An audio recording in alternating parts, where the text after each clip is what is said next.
Willkommen. Guten Tag.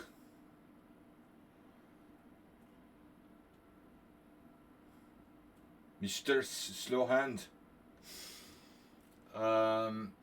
Guten Morgen. So we've got a resub, Mr. Sohan, going strong in 74 months. Sire. Yeah, that's Mr. Coffee's favorite. Yeah. We've got an analysis stream. I don't have to play chess with any engines today or worry about it. So no drama and just analyzing. Analyzing, is that a word? Let's check the Trump dictionary. Analyzing your games. The only computers today are going to be analyzing your games. Move 11 watch streak reached with a 3-stream streak. Snedsteg is here. So I've got Asterbait, Game, Geller, Ratmere, Cheesy Noob, Snedsteg. A game I just thought was entertaining against someone that was very suspicious. And Move 11 submitted random American Master Game. Bert Uzumakimwa, who I played actually once, and Eric Schiller passed away, who I never played, oddly enough. Alright, so I don't know whatever happened to Bert. He was like a 2300 player from California. African American. I only played him once, so I rarely played players from California living on the East Coast. Alright, we got a bunch of games, so let's do it. So analysis stream begins. And Asterbait, as usual, will start it off with a nice hors d'oeuvre. Actually, John Curdo, the local legend in New England when I moved to New England, longtime Boston, well, anyway, greater Boston area master, he wrote this book of miniatures, and he called it Chess Caviar. So that's a kind of cool name, you know. Or we could say these games, these short ones are like what in Spanish, tapas, chess tapas. Chess tapas. Chess tapas. So Asterbait's games are hors d'oeuvres or tapas.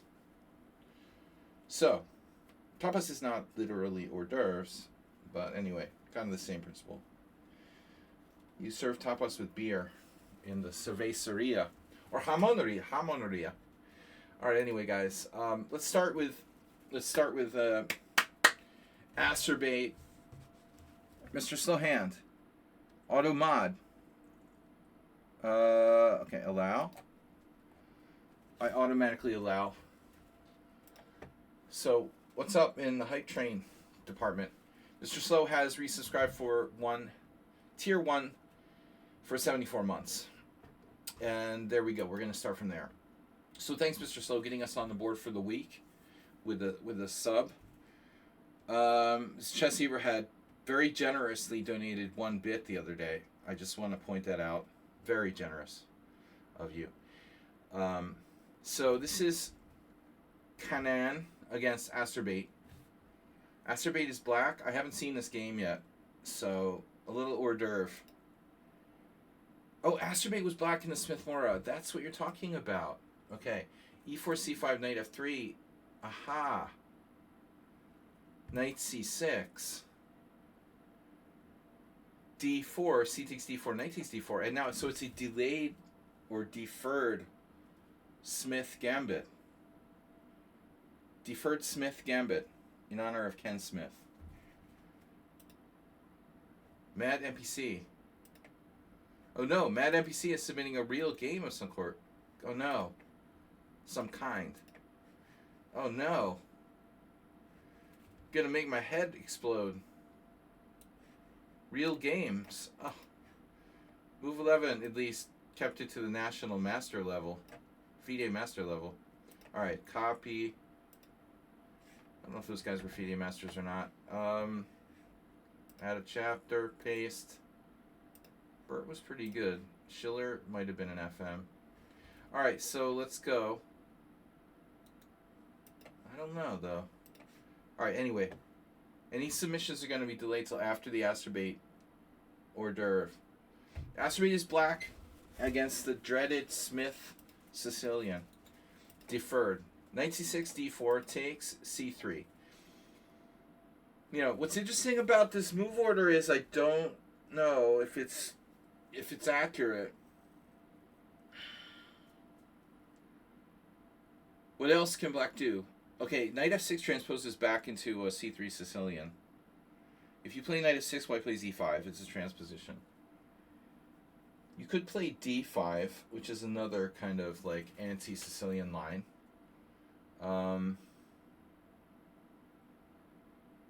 But no, there's nothing really great that black can do to avoid accepting the gambit. And now white takes, and then black plays g6. So someone at Sound actually had a game himself recently, I thought, where he played g6, and someone at Sound was the one person on my stream who was quite a good player, who was originally playing Smith Mora a lot. I think I weaned him off of it, but when he first came to my stream, so you can see here, Tompa Janos. I'm playing against his team, actually. I know Janos is old and he doesn't play anymore, but we're playing Duna Harasti actually on Sunday. He was on the list. He's still on the list, but I don't think he's playing. And Sabalu, who passed away in the last year or two, also played with black here. G6 is better than its reputation. So I just want to make that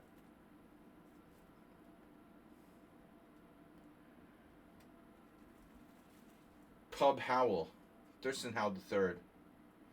Bishop c4, and now e6. That's not a good move. So Astrobate, you got exactly one good option here.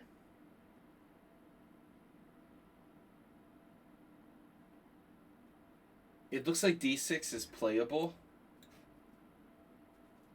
but I think it doesn't make sense. You know, I mean, you got flexibility with that d pawn. Don't commit it. Play bishop g7. Astrobate is not really big on memorization, and it's a problem, you know. He doesn't like to brute force memorization. We need a little bit of brute force memorization. This specific position, I think you really need to play bishop g7.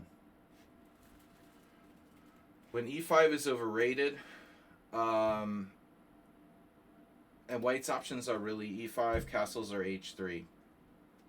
Black is fine in all lines, you know. I don't think it's a problem, but only equal. Like, we can't be better. So, but e6 doesn't look right. This looks like a serious problem. If white is sharp here, I think there are a couple of things he could do. You know, one is bishop g5, and the other one is bishop f4. So we zone in on that and that, and with this move we just kind of probe the dark squares. But not sure how we respond. e6 is very bad. You can't afford to play this move here. There's no room for mistakes. So basically, g6 is a risky line against the Smith Mora. If you're gonna play into the Smith Mora with g6, you just cannot afford to make any mistakes. And if you play it perfectly, you get a good game. If you don't, you get in trouble. So white is relying on mistakes like this. This is a very bad move. However, knight b5 right away, I'm a little bit skeptical of that move because it's imbalancing. You know, like, why not develop? Develop with perhaps the threat of that, but you have multiple angles here. White can also, you know, for example, if you play bishop f4, bishop g7, you could just go here. For example, with a clean kind of bind. I think this is still probably strong. Anyway. So bishop f4 seems preferable to knight b5. This is a problem now, you know. Imagine if you play bishop f4. I don't think this is going to be as good. Because that knight can take on d5 now. Asterbate would have tried it, you know, I guess. Probably takes, knight takes. But you're nevertheless facing the same threat of knight c7. So you're still almost getting your ass handed to you no matter what you do. It kind of looks like you have to play bishop d6, which obviously isn't great. At the very minimum, white would have knight f6 check, like, I don't know, queen takes, bishop takes d6, with an awkward position for black, probably losing. But yeah, I think this is a very small mistake. Knight b5, okay, and then now e6, knight b5, and then d5, and now ed5, see.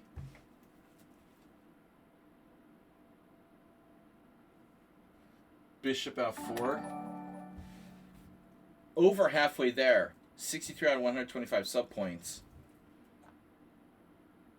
Move 11 gifted tier 1 sub to Shaki in honor of Shaki. Shaki 2600 GM, teaching how to move the pieces. Weirdest thing I've ever seen in a long time.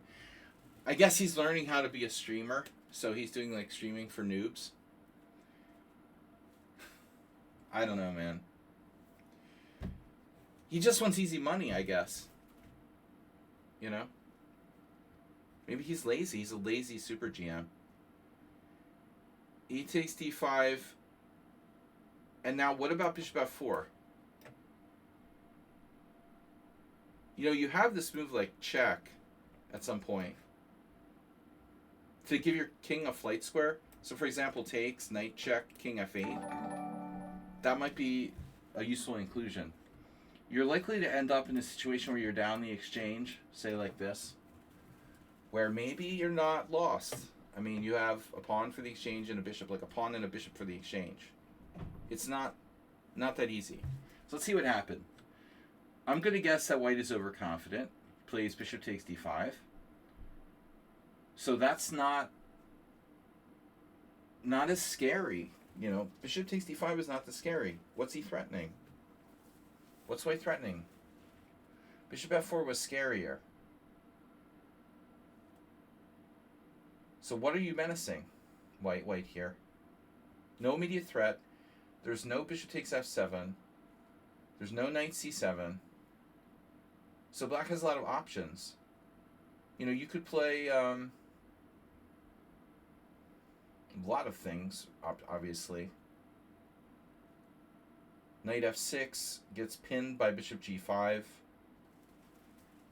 So you played queen a5 check. And then that's so cute. Oops. You have to retreat the knight. Oh no. And now bishop g7. And you're 2 moves away from castling. White still obviously has very active position. Queen e2 check. You're playing like the only move, easy to find. And now bishop g5. Oh no. So white drops the piece on d5. Bishop takes c3 check. Kick out the legs from under the table. And now he doesn't recapture. Yeah, actually, interesting question. Did you intend to take on c3 or just take the bishop on d5? You're spoiled for choice. So if you take on c3, let's say, I don't know, king f1, queen takes check, knight e1, and then just like here, game over. So he just, oh man, that's crazy. So he goes knight d2, and now his bishop's hanging as well.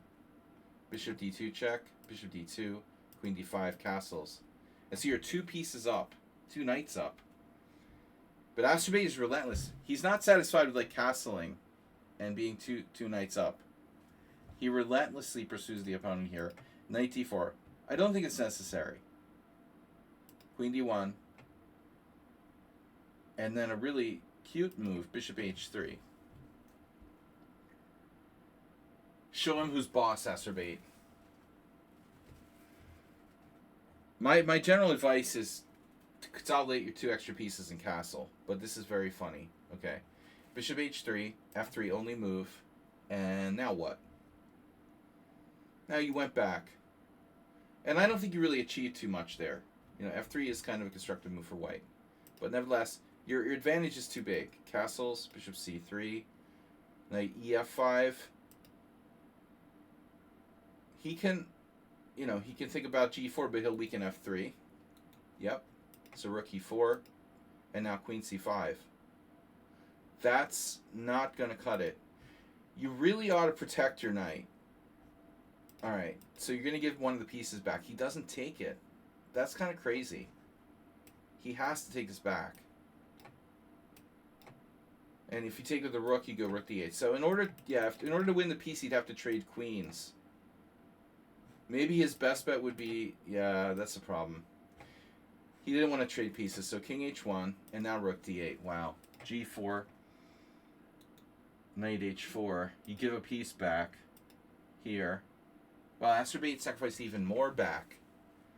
Now he has 2 pieces for the rook. And then a beautiful combo, knight takes f3. Nice. And now you're setting up for this mate here with queen f2. Oh no.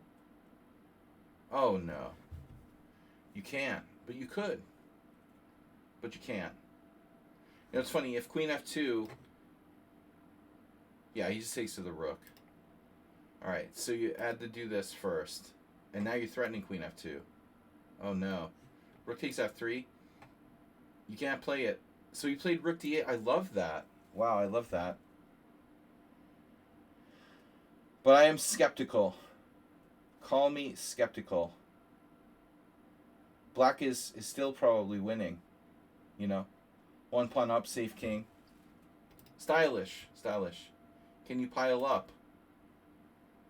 King g2, only move. Oh no. Bishop takes. Is this enough? Check. Check. Oh no. He's getting mated on h3 and h4. Oh no, he has to go here and then check. Oops. And he loses the whole queen. Not one to resign, this guy. Nice job, Asturbate. Clean win. Opening was a disaster, though. You are in big, big trouble after e6. You cannot do that here. You cannot do that here. No time for this move. You have to play bishop g7. You know, it's possible that, like, knight h6 is a move. And, I mean, theoretically, it's even possible knight f6 is a move. I'm kind of curious what would happen after e5, d5. Wow, this is actually playable. So you actually can play knight f6. Computer only is going for castles. There's this variation. Check this out. Bishop g7, and we transpose back to Tompi Ribla. Tompi Ribla is e5, knight g4, and this is Zoltan Ripley, 1976. Bishop takes f7 check, and that's a mistake.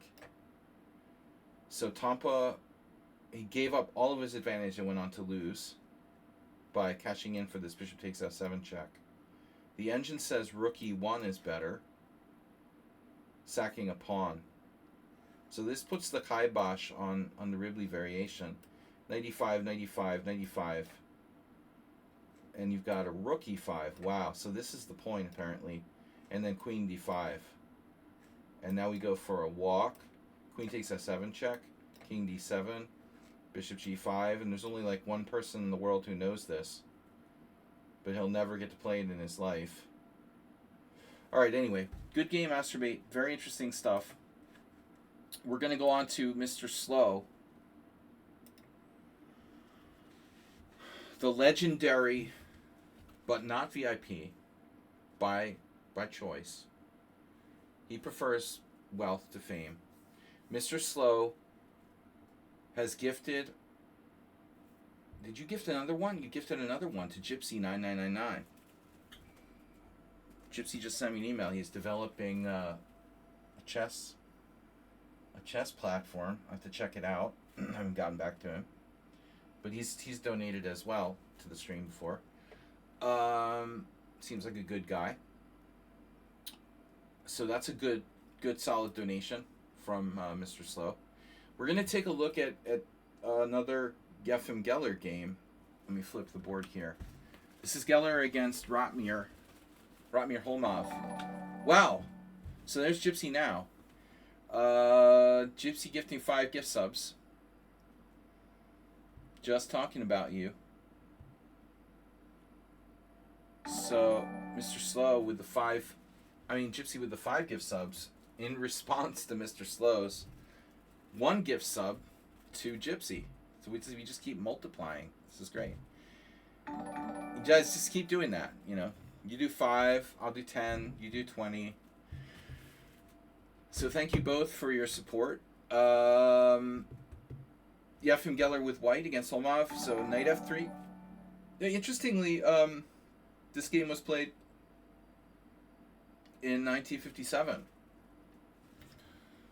The heart of the beginning of Geller's career. But, and by the way, who got the gift subs? Agnes Karadziewski, another good one. Dance in Every Room. Imperiu. OA J9. And Warbot TBD. So, you know what's funny? Geller didn't play knight f3 very often. So I'm thinking like, well,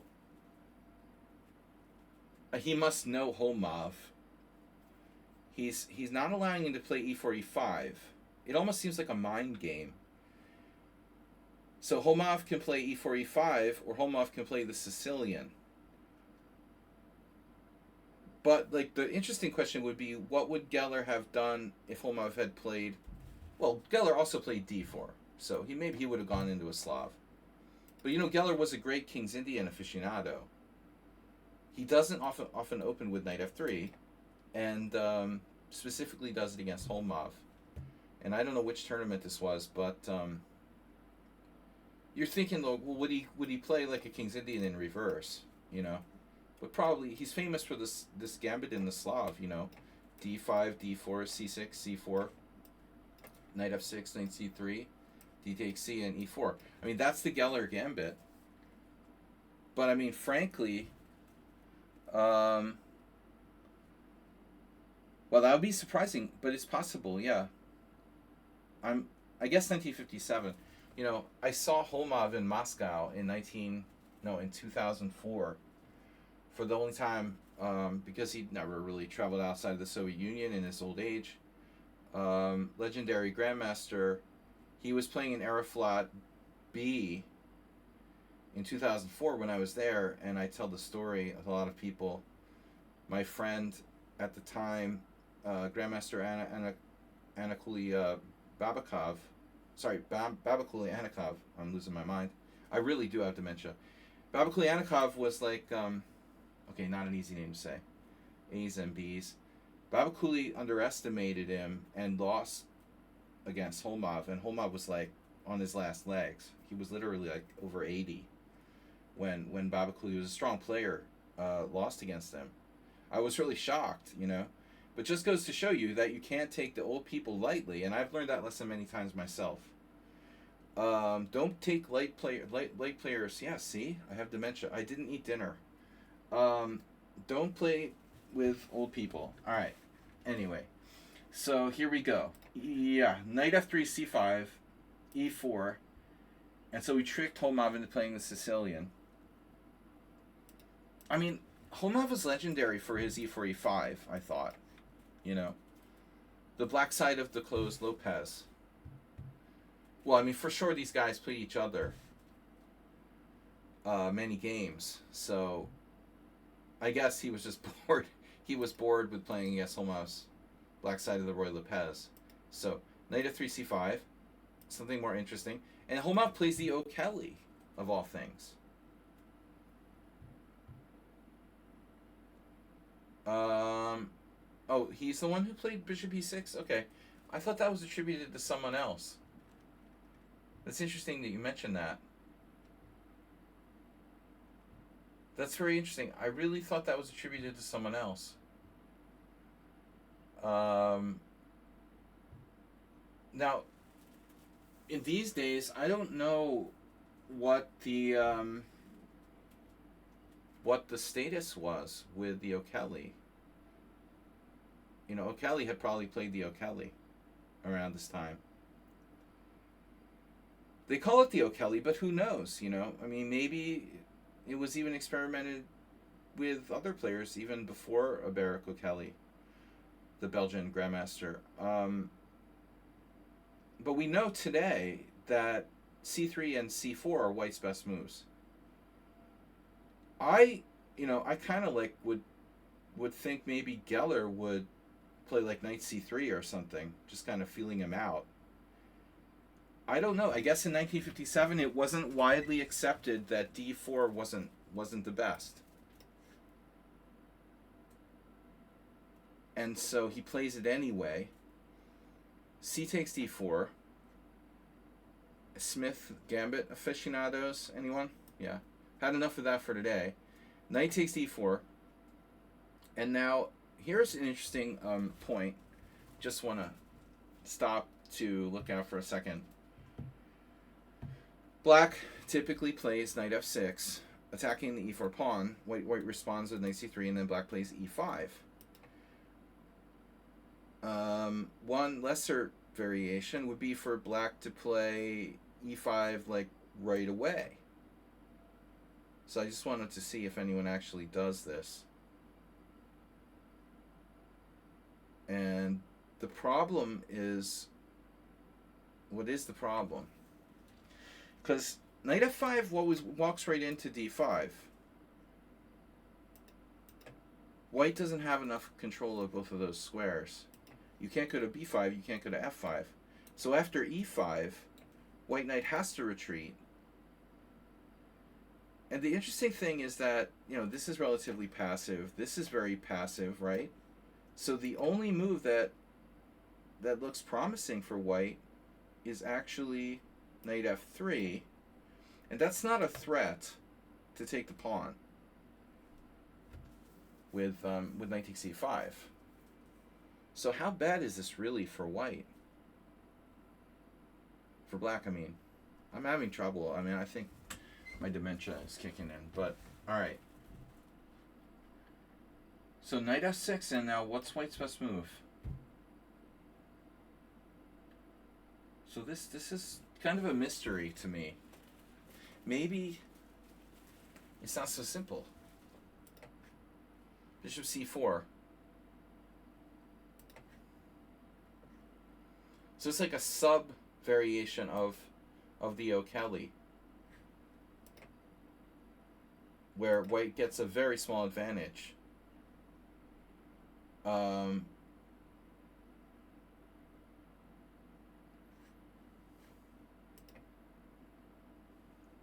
in any case, knight f6 is standard.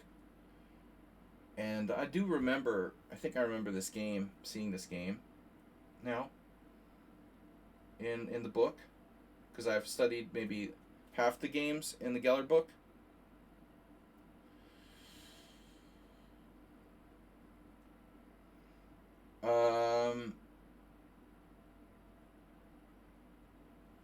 Knight c3, and I remember this now. Okay, so e5, Yeah, d6 transposes to Najdorf. Alright. And now, again, knight f5 is no good because of d5. Knight b3 is lame. Knight e2 is lame. So, again, by default, this is our best shot. The problem is black has bishop b4. And here, bishop c4 is the best attempt for white to get an advantage. Though I think it comes out about equal. Here is a really interesting position now.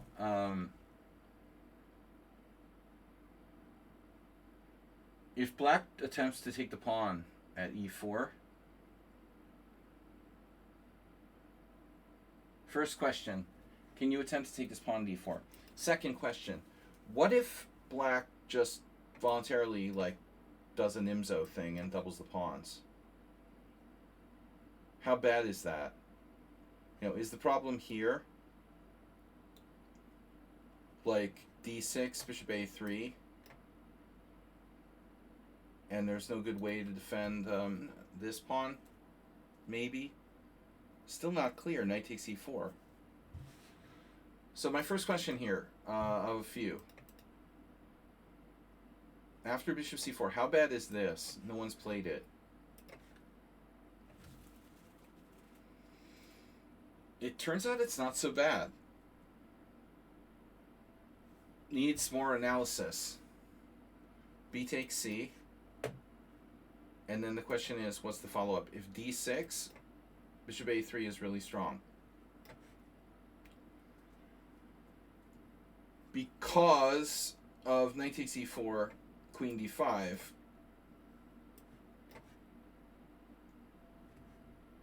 bishop e6, queen e4, d5, queen takes e5, d takes c, queen takes g7. Okay, so opposite-colored bishops can be kind of dangerous. Anyway, just off track, off track question. Maybe bishop takes c3 is a playable sideline. There are a few games with d6, which also looks viable. And, I mean, the obvious question is castles, right?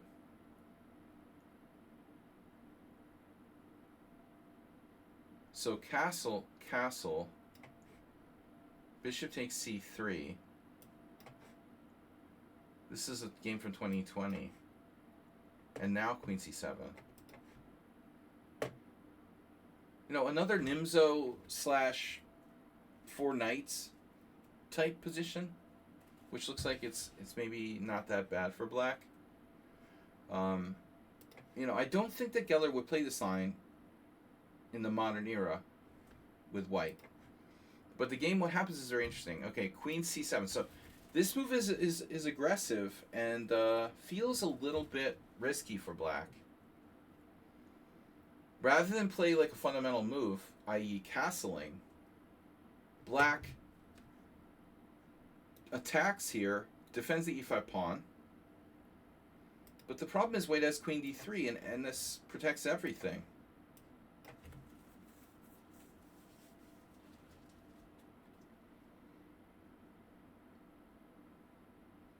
Queen d3, b5.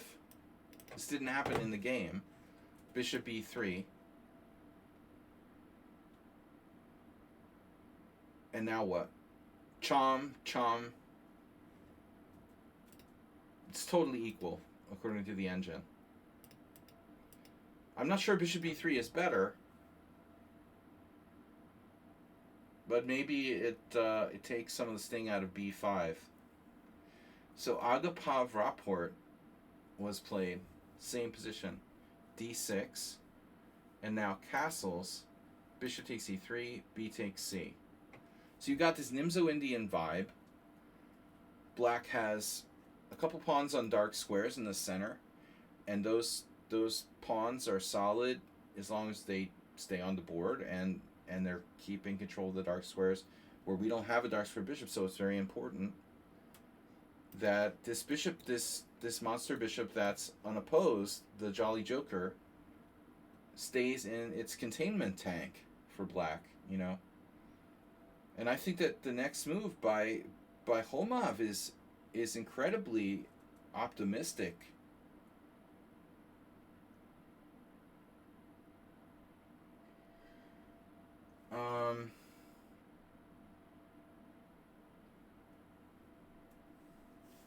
Are you the Trump spokesperson?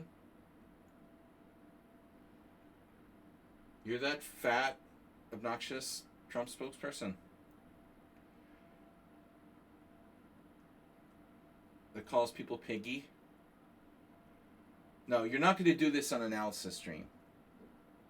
This is a serious stream. We don't analyze Levy Roseman games here. All right, so bishop takes, pawn takes, and Holmov takes here, but why? You know, this is like clearly a little bit dangerous. Can't black just play anything? I don't know. Bishop e6?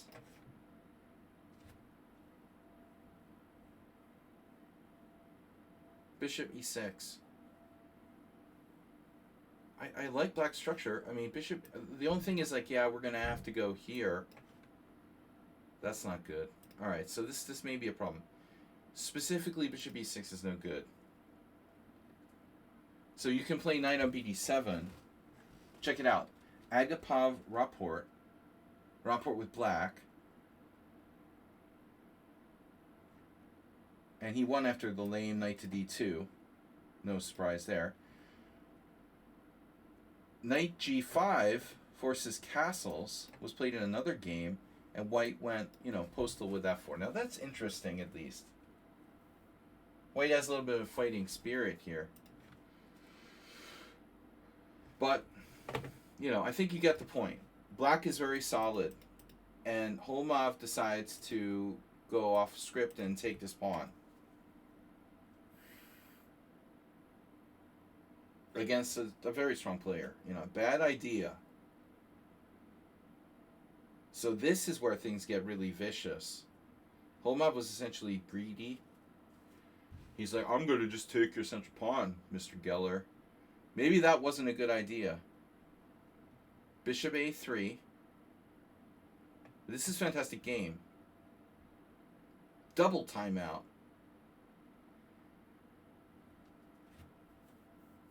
And,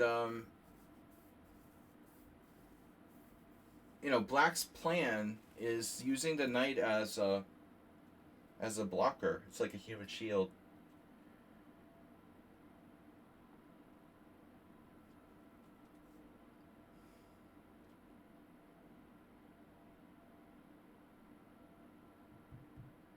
You expect that black was going to play knight c5.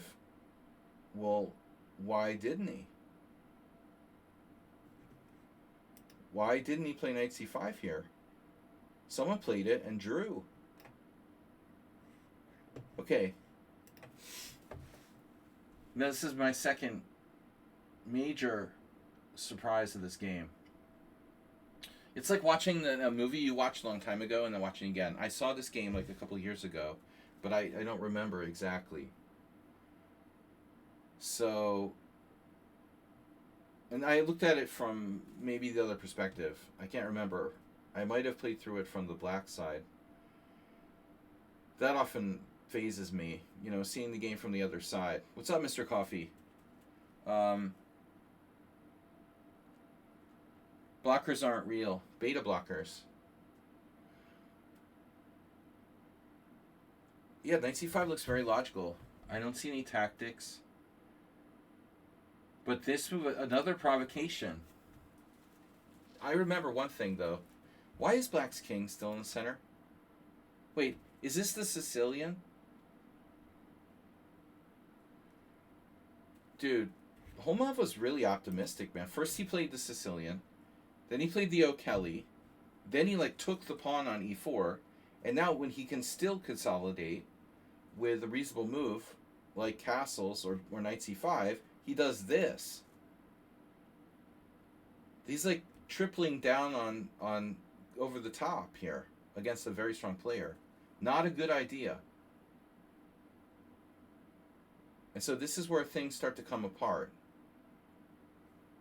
White has sacrificed a pawn. Black's king is still in the center. White has the bishop pair. Rook e1. Very simple move. Attacking knight at e4. And now black does play knight to c5. Now, it's really dangerous to play f5.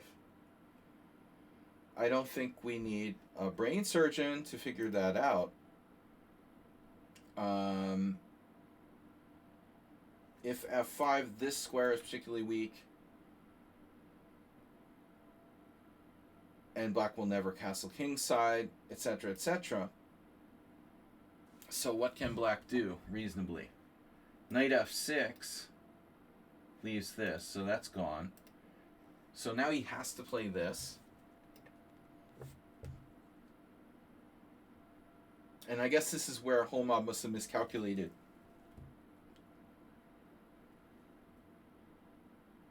Holmob's sense of danger was not fine-tuned enough, I guess. We're about to find out. So what could possibly go wrong? Your queen can't do two things at once. So queen is going to be overloaded. There's this. The queen is helping protect there. It's being attacked by that bishop, which can also be attacked by other pieces like this or this. The rook is on the line with the king. So bishop takes c5. Now one question, very valuable piece, we just gave up our bishop. The one thing that gave us compensation for that pawn we're down. What happens if he takes to the pawn?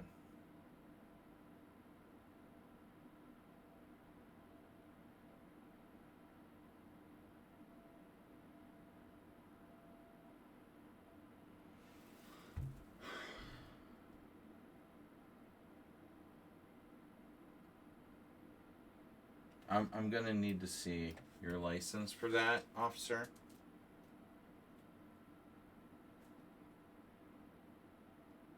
Alright, so this is critical. This is the point.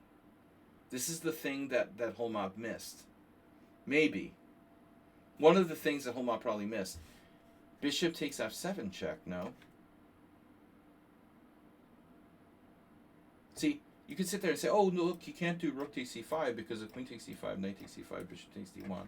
Black's winning. Okay, fine. But what you missed was this. And that blows everything up. Guess what? You're never going to castle. Your king's never going to be safe. If you take with the king, I play knight g5 check, take your bishop on g4. Good luck. And if you take with the queen, and this is the point, rook takes e5 check.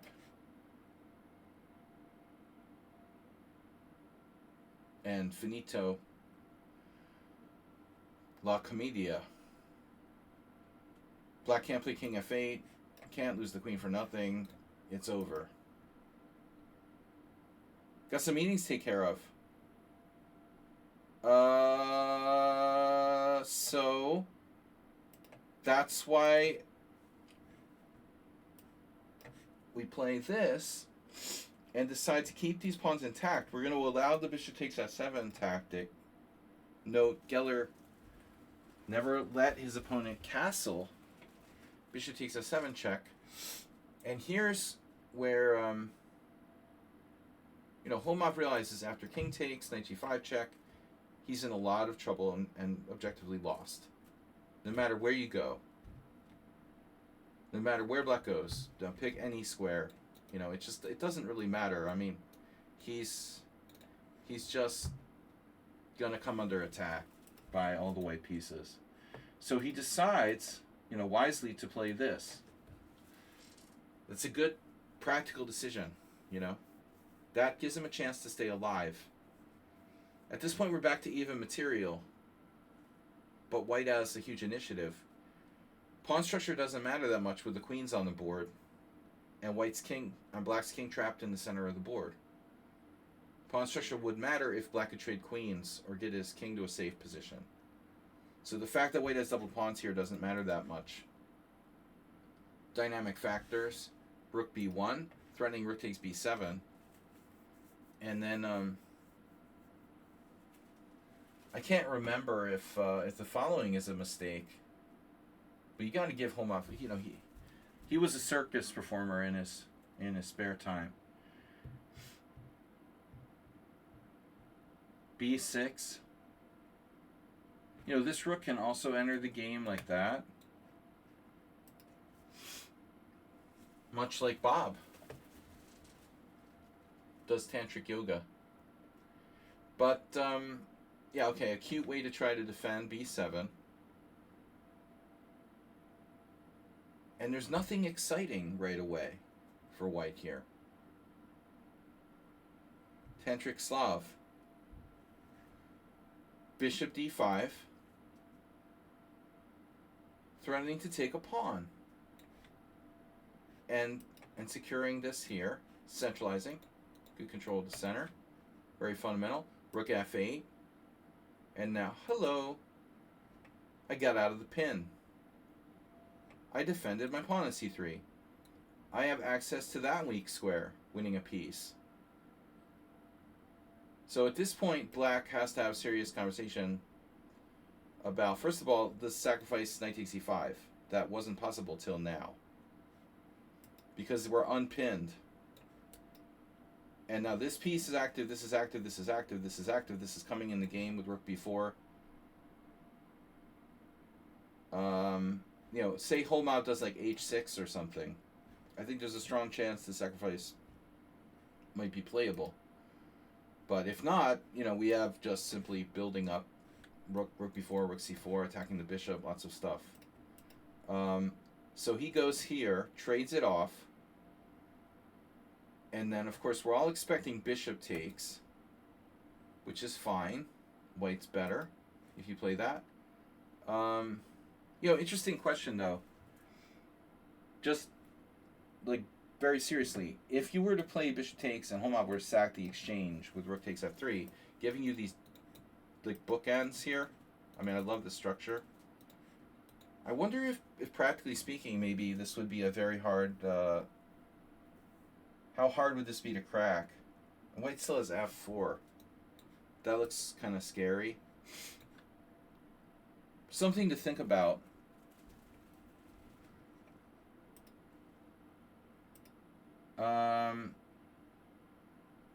So this is one thing. He avoids that. Check. King e8. And now bishop takes f3.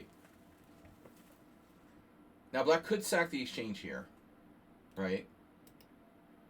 Say rook f3. Pawn takes f3. But I mean, you know, this is very bad. b6.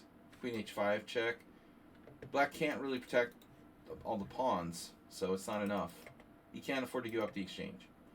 b6, defending this beautiful defense, right? Really great try by Holmov. But honestly, this game is an example of when you dig this huge hole for yourself and you brilliantly try to, you know, climb out, but you just can't quite get out, you know. Like, great effort for trying to get out of the hole, but your hole was just too deep, you know. He just can't quite save it. Rook bd1. And something very simple about, beautifully simple about Geller's play. Complex yet simple. Rook f6. And now I would wonder about, obviously, like, check here. But that's very materialistic.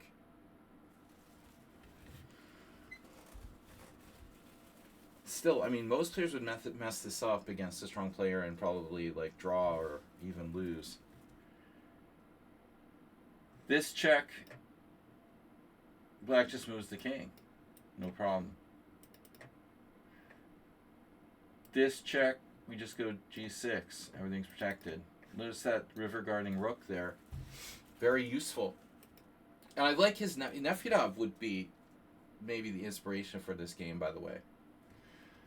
He loves to like delay the development of his knight on b8, but rook e3, computer-esque, defending the pawn on c3, of course. No offense whatsoever there. Hello. Rook e7, and then queen h4.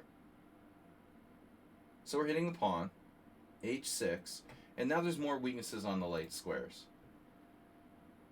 And then a beautiful move, again, really highlighting how much importance Geller puts on control of the center relative to his opponent, who only has control of the one central square. And then a bit of a strange move, queen c7. This is a huge hole. This is a huge hole in the white squares. Check. Black can't afford to play g6. If king f8, he's a dead man because of that. So he has to go to d8 or d7. And now queen d5 with ideas of queen g8. Queen c6, giving the king a square here. Queen g8 check, king c7, and now bishop f3. So he pretty much killed Holmov on the white squares. Holmov has beautiful control of the dark squares, but all of these light squares start to go, and sadly he never moved his knight off of b8. Here, a4. This is a star move I remember in the game. That move is to decoy the queen from protecting d5. If you take, I get queen d5. Is that right? Something's wrong here.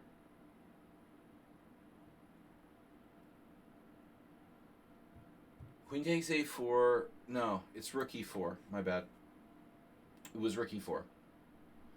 It's about deflecting the queen and then going here with tempo. I remember. Okay, queen c5, queen b3, king d8, queen g8 check back, king c7, and then h3 waiting move, knight d7. Thank God he finally moved his knight, but it has nowhere to go. Look. Look. Oh no, it can't move anywhere. Queen a8, and then a5, rook d5, queen a3, c4, attacking the queen again. Notice how important h3 was, because the white king has a cubby hole there to hide in on h2. And then c4, queen c1 check. Now, you could go up to h2.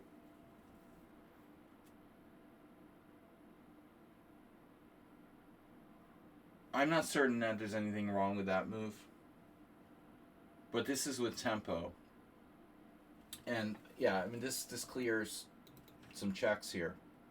Queen takes c2, queen b7 check, and now he's forced back to the center with d8, and now check again. He repeats. It's a good habit to get into if you're getting close to the time control, to repeat moves. Do not rush. Here, check again, king d8, and now he goes for it. And after all said and done, what is this, 40 moves, Geller, who sacrificed a pawn in the opening, is still down the sacrificed pawn, and he's still putting pressure on the opponent. Rook e6, barely defending this. I mean, I know what's going to happen if, like, bishop g4, but this is quite strong. Here, queen b3, and now bishop g4. And now the base of black's position falls. So Holmov does eventually have to sack the exchange. That was in my mind, you know. He managed to really try to hang on. King e7, bishop takes, rook takes. It's almost the fortress. very close to fortress. And black has a pawn. You know, 6 pawns against 5. Knight has a good outpost here at c5.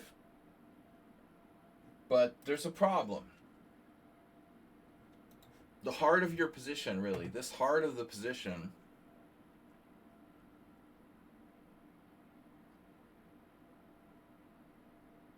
The glue, the basis of Black's whole game, basically, the base pawn at d6 is a triple attack now. White played king h2. There's a trick, right? Very nice trick, I remember. Oh, this is devious. So most people would play rook takes d6, but you lose to queen takes d1 check. Oh, no, poor Bob. Rip Bob. In that position. Oh, no. Always watch the check. So you have to play king h2 first. This is very cute. And now black simply has to defend the pawn at d6. So he does with queen b4. And then this move. And while black has no really constructive moves, we're going to play c5. c5. You can take it however you want. You know, take it however you want. Take it with the D pawn, take it with the B pawn. Take it with the queen, take it with the knight. I don't care. You know, that's going to be our next move. In most cases, which will block white's triple attack against d6 or break through to d7.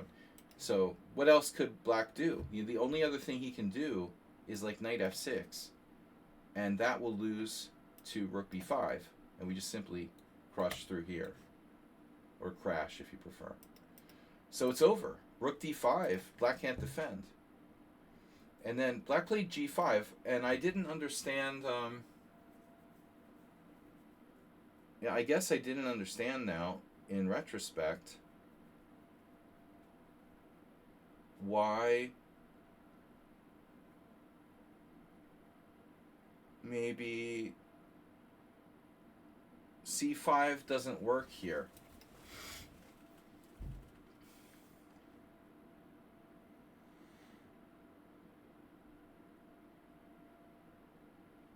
It looks winning on all captures.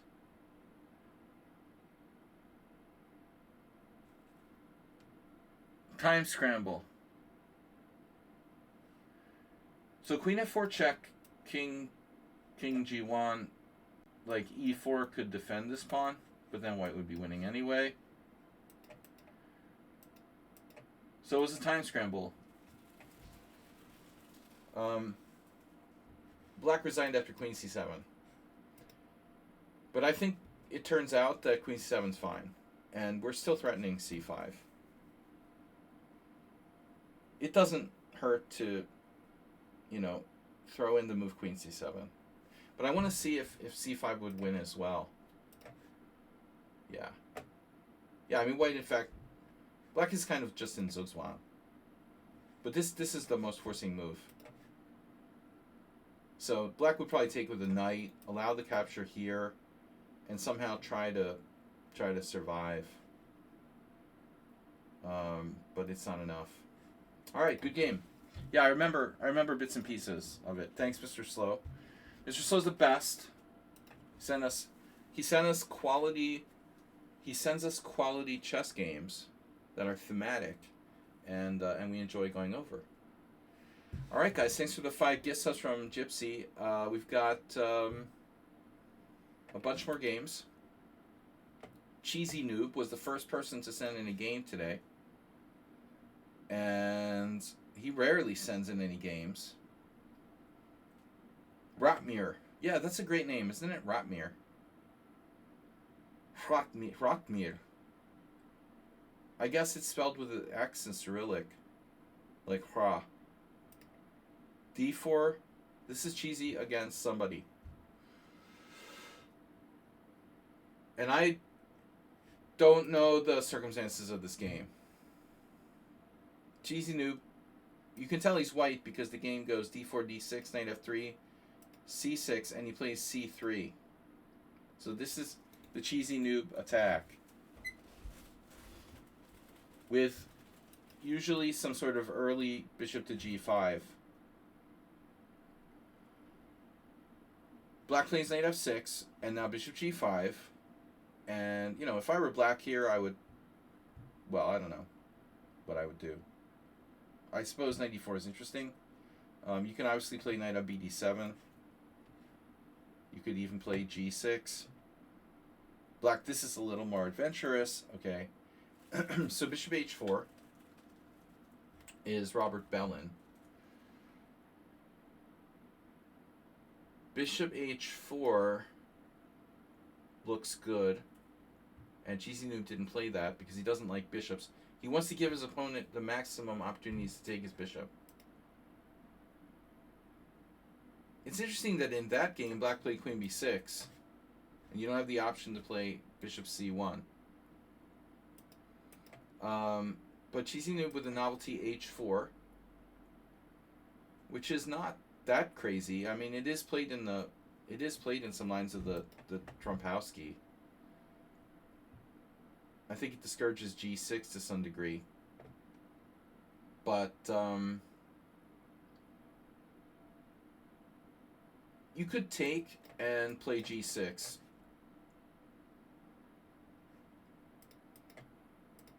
And if you're not going to take, you do have to think about your development here with black. And I think that's the issue. If you play g6, you walk right into h5. And you put yourself in a situation where you're pinned here. So black's queen b6 or something, like Bellin's opponent.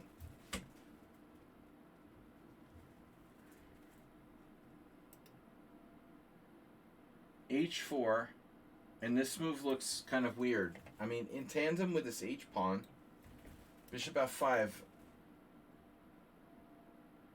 But I suppose it's fine. You know, I guess he wants to play h6. He'll keep the bishop back to h7 diagonal. That actually looks kind of reasonable. And if we don't have some sort of crazy like g4,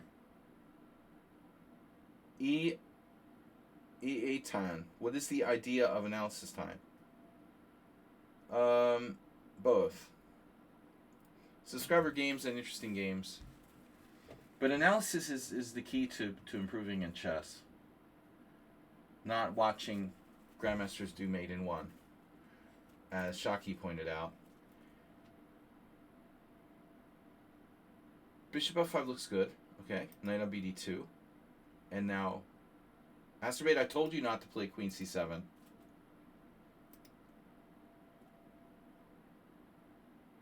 Black has choices here. h6, giving his bishop retreat squares. Why not? You know. Secondly, developing with a natural move, knight d7. Thirdly, maybe queen b6. And maybe he didn't like this or something, I don't know. Okay, let's not be so hard on queen c7. The main point is that he does break this pin. I guess it's not so bad. You know, he breaks the pin and he can play e6 and try to complete his development. So now knight takes e4, bishop takes e4, knight d2. Now we have a problem. So this is a moment where that h6 might have come in handy. Imagine if black had played h6. The bishop can come back. You know, I don't know where white would go. Probably bishop f4. The bishop can come back. So now if you do like queen c7, knight e4, bishop e4, knight e2, we have that. That's a vast improvement.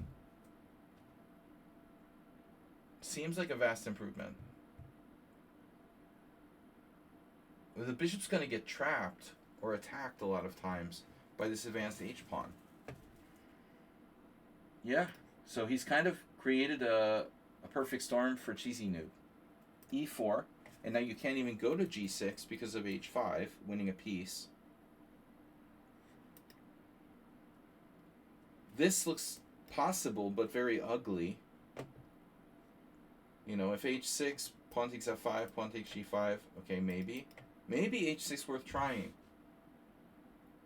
Cheesy Noob would probably come back, and black would be able to play bishop h7. White stands better, clearly. But I really don't like the look of this. And now white plays bishop c4. Black plays e5. And it's basically like a Philidor, where black is pretty far behind in development.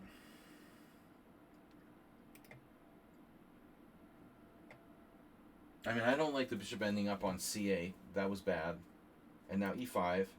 And now white decided to castle at this point. From my perspective, it's okay. I mean, it feels like a little bit of a weird moment to suddenly commit to castling when it looks like we might have options. I think keeping the flexibility of castling both sides is a very important thing in chess in general. You put a lot of comment on the game. Well, you know your comments. Better to see mine. e5. Castles. Yeah, I mean, I think here is interesting.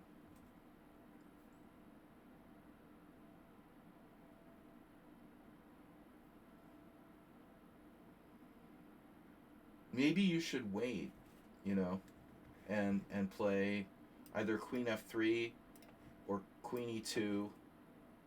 I know you like to castle queenside. I'm not saying you should, but just keep the opponent guessing a little bit. You don't have to castle kingside. b5, okay, bishop b3, and now knight d7. So f7 looks super weak. He can put his knight on b6. If queen f3, white plays h5, and now black plays h6, and then bishop h4. And I think that's a tough call, because this is also a good square. We're ready to play f4.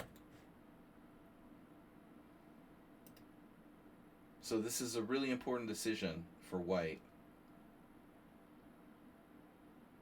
This is more centralized. I mean, I like the fact that bishop looks both ways. And after bishop e7, we're just launching this attack here. Honestly, it looks very, very strong for white. But perhaps black can hold. He can go there, try to hold control of this g4 square. So, alright, you go here, but what are you going to do if he plays bishop e7? The move gets dubious by the computer. You're going to trade, aren't you? He was afraid to wait, though, because if knight b6, you're going f4. I think that black's in trouble either way. His play has just been too slow. So he goes here, the computer doesn't like it. Bishop takes e7, king e7, and then f4. And this is very weak. This is very weak. Another move gets criticized by the analysis, I guess the engine, but I just wanted to see the game, by itself without Cheesy Noob's analysis so that I could just talk about it in my own natural way. I think that's the best way to analyze games, by the way. When you approach like a master game, I think it's not a bad idea. You really should write down notes about your thoughts about the game. And I've told this to Mr. Coffee, other people. Perhaps the best thing to do is to go over the game first time, just without any notes. On your own. No computer, no notes. You and your thoughts about the game. Whatever. It's your game, somebody else's game, Botvinnik's game, Carlson's game, I don't care. And then you can go over it again, and then see what the player wrote. I'd rather see the game on my own the first time. And so, knight f6, keeping control of g4.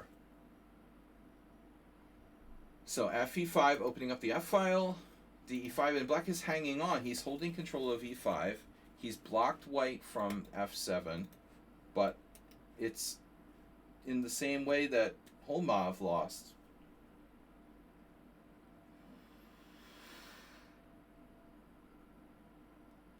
can you survive for how long, ultimately? These games are, yeah, it's a mix. It's a mix of games. This game could be online, it could be over the board, I'm not sure.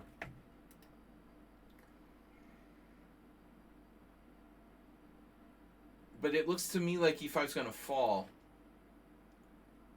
And that central point is holding black together. It's the only thing stopping this floodgates against the black king. But here's the point.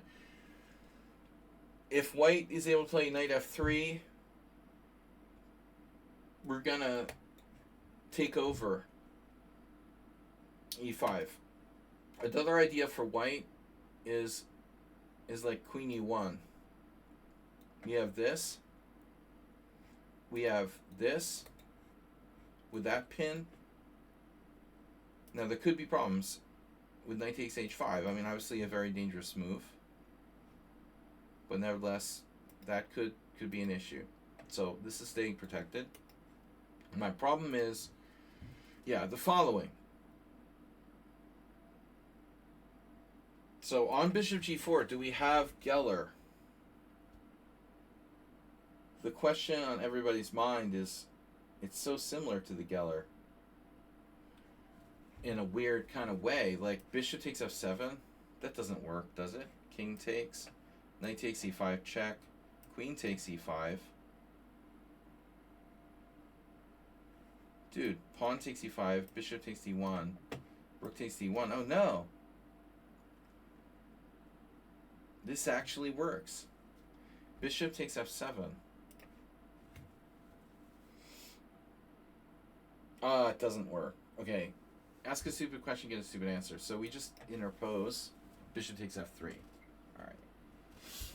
But it's good to make sure, you know. Sometimes we have stupid ideas. So I was expecting like queen e1. Queen e1 was best.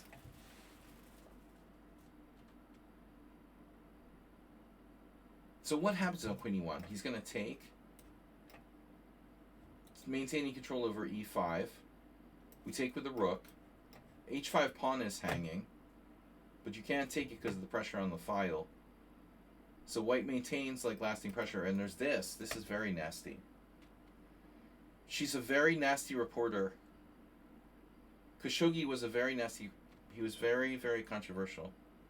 That's why they boiled him in acid. Sorry, I just sometimes like drift off. Alright, so bishop g4.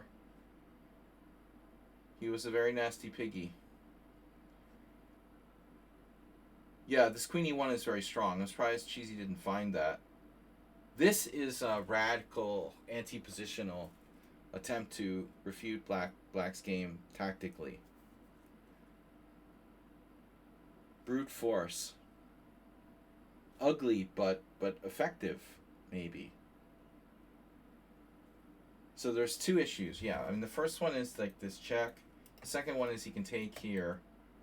That doesn't work. That loses a piece. So either black takes, or that loses. This take loses. Okay, black has a third option, which is really crazy. I guess to try to take on h5.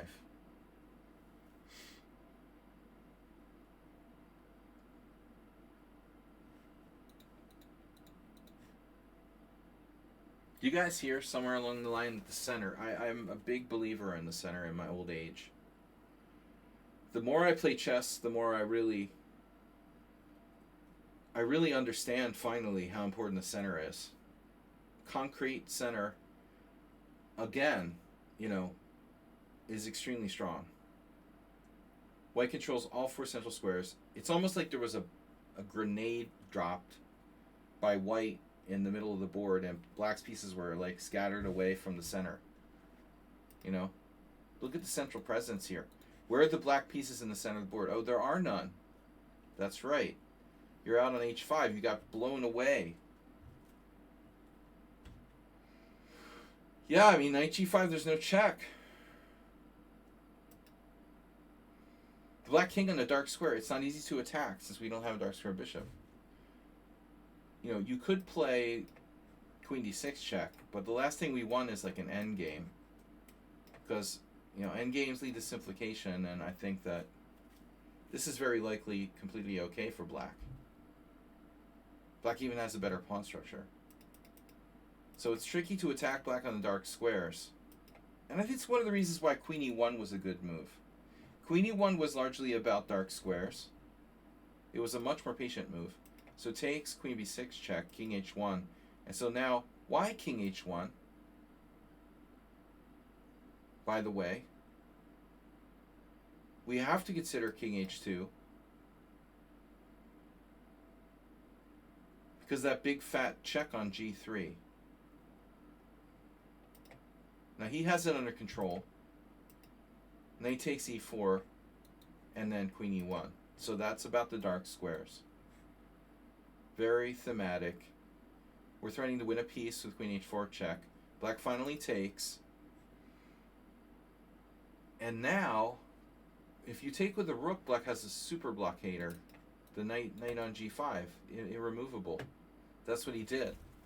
So cheesy nuke here, I think you should take with the pawn. And it's not over, obviously. It's not over. I mean, black has knight c5. He can knock out that bishop potentially, though you can also try to keep it. But my opinion would be take with the pawn, and black is in a very bad way in this position. The problem with rook takes is this super solid defender, and you can't get it off of g5. That's a face hugger of sorts. Now you have no pawn break. No pawn break, really. This is solid, this is solid. This is pretty solid. So I don't know. I think this is a huge mistake. You take with the pawn. And you're all over him. I mean, yeah, you'll have to slow down a little on the f-file, but black's king is toast in the middle of the board here. So I think rook takes f3 is a mistake.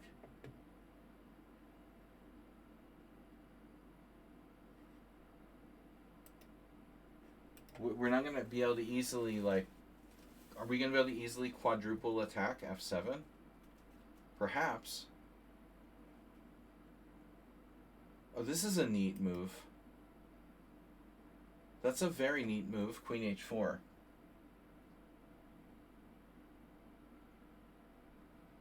Pinning the knight and negating its defense of f7. The black at this point has to watch out, to say the least. But I suppose defend, rook f8. The issue is going to be a difficult one. Now, if I had seen queen h4, I might have changed my mind on this. This is an amazing move to find. And if rook f8, rook f1, so maybe the other rook, just so you can flight over here, does it matter? So after this, you can't defend f7 enough times. But let's say he moves out of the pin.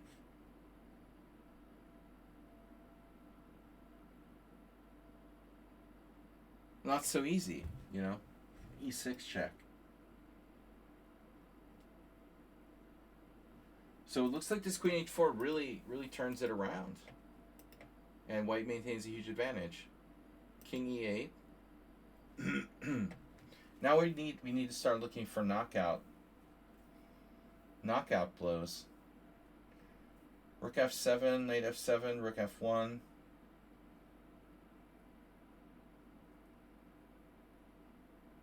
e6. Rook f1.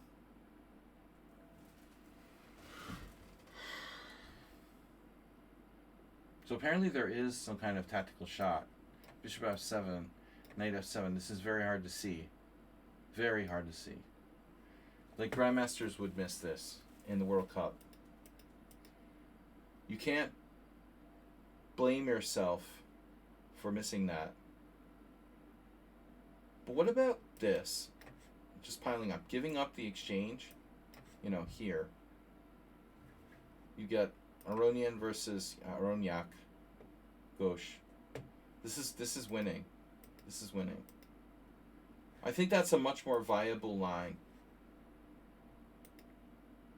Queen f4 is awkward. It prevents, I guess, knight takes f3. And now e6. And then another blockade with f5.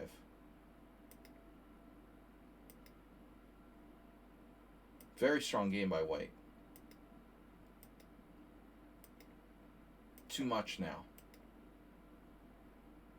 Mucha. And the study like e7 check to filter in with the king. Oof. And then rook d1 or something. Checkmate is now unavoidable. Say that again. So bishop f7. It looks like bishop f7. But apparently bishop c4. Anything's fine. Played this. This is a blunder. And now bishop f7 is a blunder. That still wins, right? Lost forced checkmate sequence, who cares? But I think like this makes a lot of sense because what's he gonna do? All he could do is give up his queen. I mean, bishop f7, king e7, and rook d7. That's the point. I guess it doesn't really matter, though. I mean, the point is that we cover e8, so rook d7 is a mate. If you do it the other way, like bishop here, okay. How do you mate black and 1 now? You're still mating, but it's like mate in 3. It seems like bishop f7 is the straightforward. All right, great game. Snedsteg is up next. All right, this is a real game. People are asking what kind of games do we analyze here? For example, all kinds of games. Random games, online games, Grandmaster games, historical games, games I played on my phone last night. Etan would like to submit a game. Alright, as long as it's not like too fast.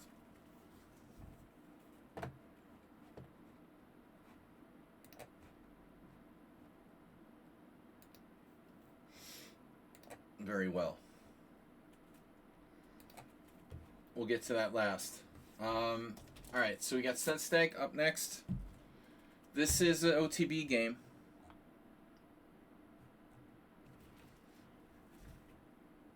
Sned is white. Sorry, that's the wrong game.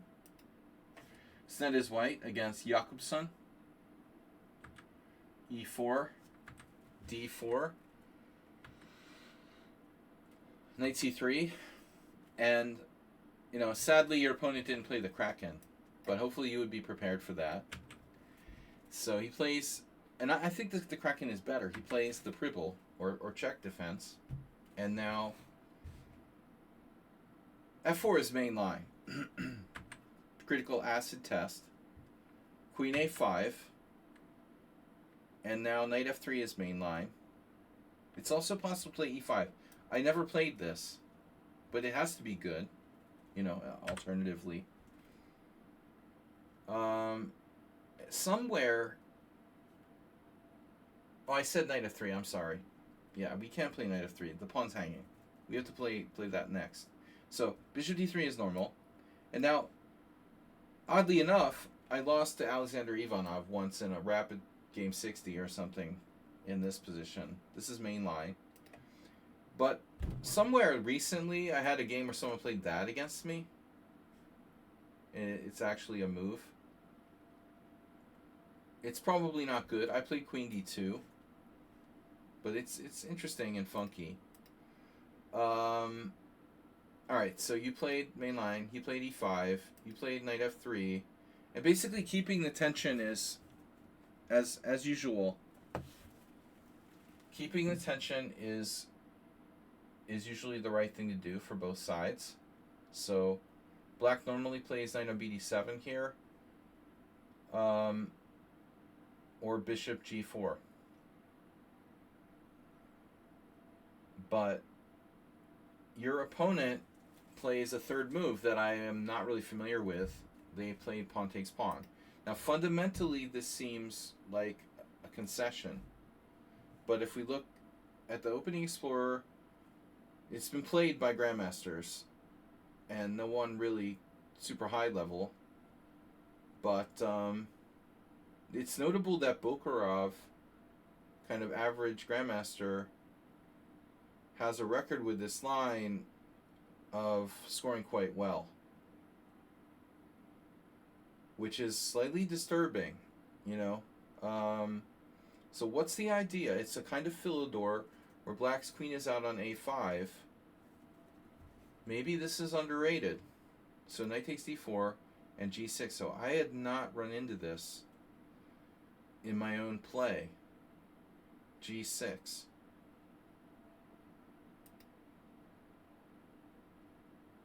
The queen protects e5. Otherwise, black's just blown off the board by e5.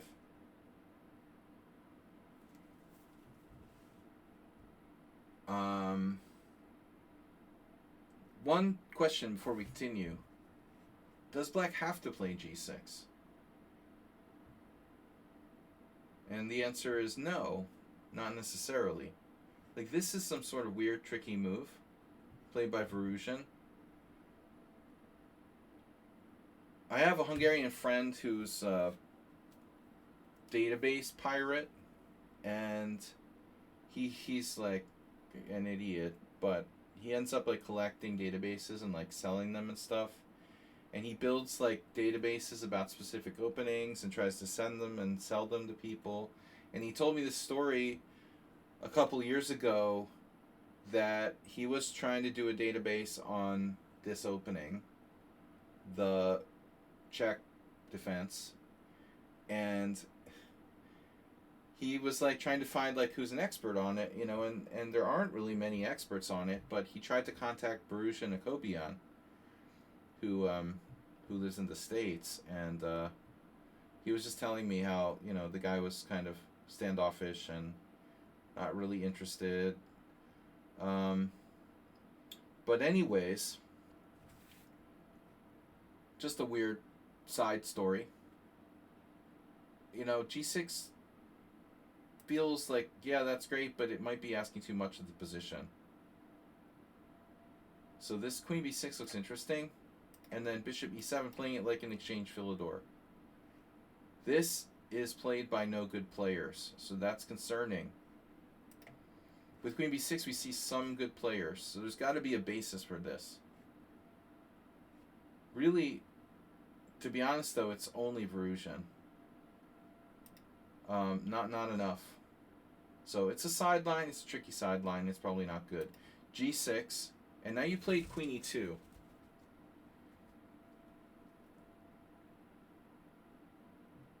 Queen e2 is a nice looking move. I mean, you're threatening to blow him away, right? That's a very straightforward move. I'm surprised more people didn't play queen e2. What could possibly go wrong with queen e2? Bishop g4 is inconvenient, but probably not a big deal. In fact, I mean, queen e2, it does kind of make a lot of sense. If you play bishop g7 and you play e5... So let me ask a question. Like, queen e2, bishop g7, e5. What happens there? You gotta answer the obvious questions first. Why is black not getting blown away here?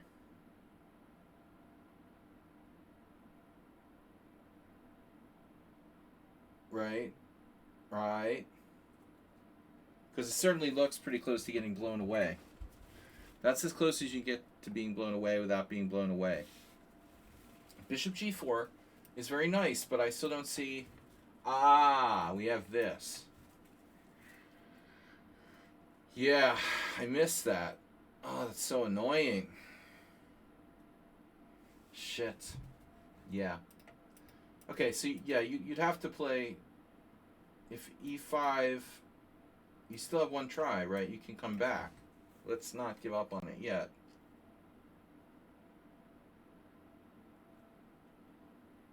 I'm still not convinced. Okay, bishop g4, knight f3. Show me the refutation. Now what?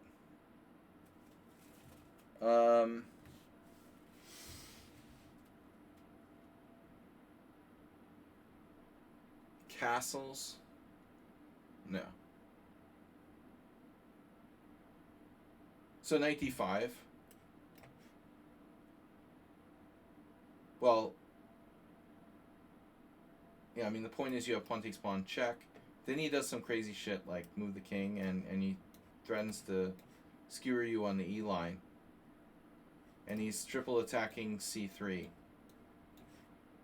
I mean, frankly, I don't know if this is enough, but it's enough to make it unclear in one over the board game. Okay. But, you know, we also have to think about this from your perspective. The problem with queen e2 is that if you can't blow him away, this is a two-way street, right? Oh, there's a queen sack. Bishop g7, e5, queen sack. Oh no. Oh no. Mr. Queen sack. That's a classic in the Pierts, isn't it? Oh no. Bishop takes, pawn takes. Ooh, this looks good for white. This is winning for white. Wow, Mr. Slow. So maybe he can't do bishop g4. That's all right. He can try to do without it. He'll just have to try to do without it. You just have to do knight d5, whatever. And yeah. Well, you can't let him castle, so you have to take.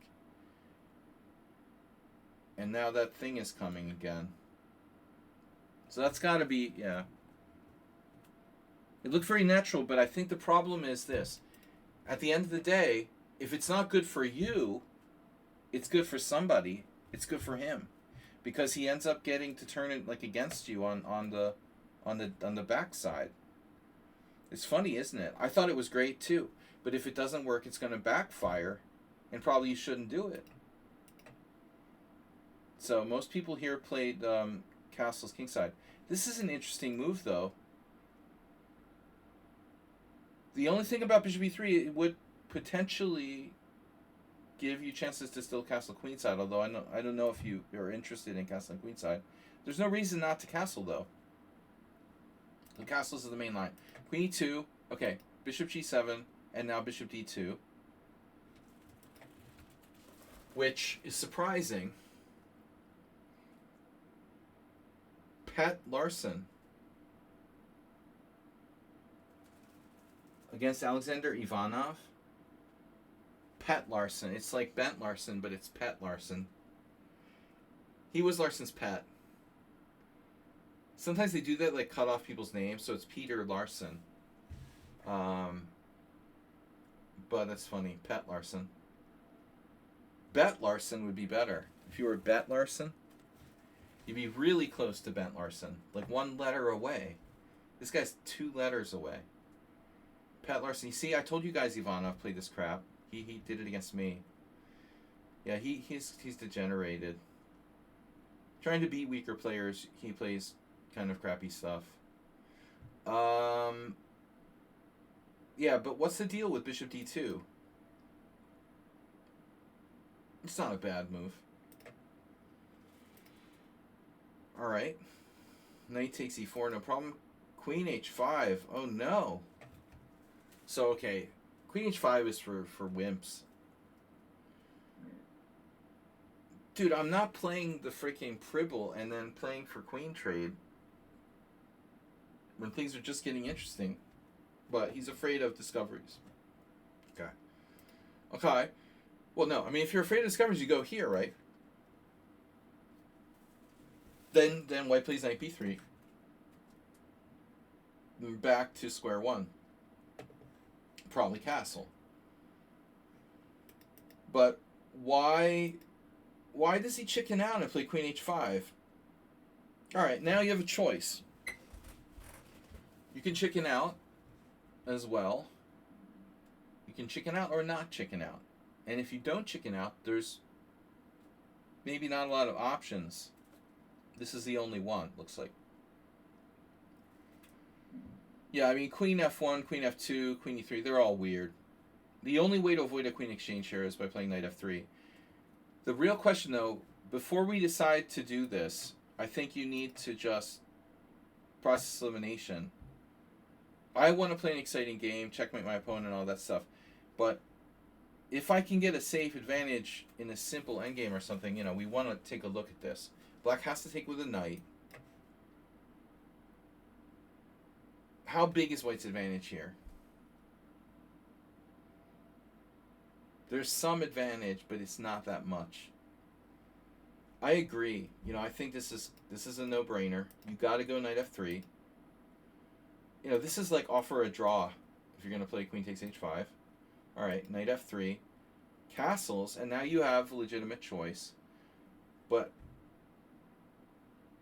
it's quite an interesting position, because you figure with the queen over there, you're safer castling queenside.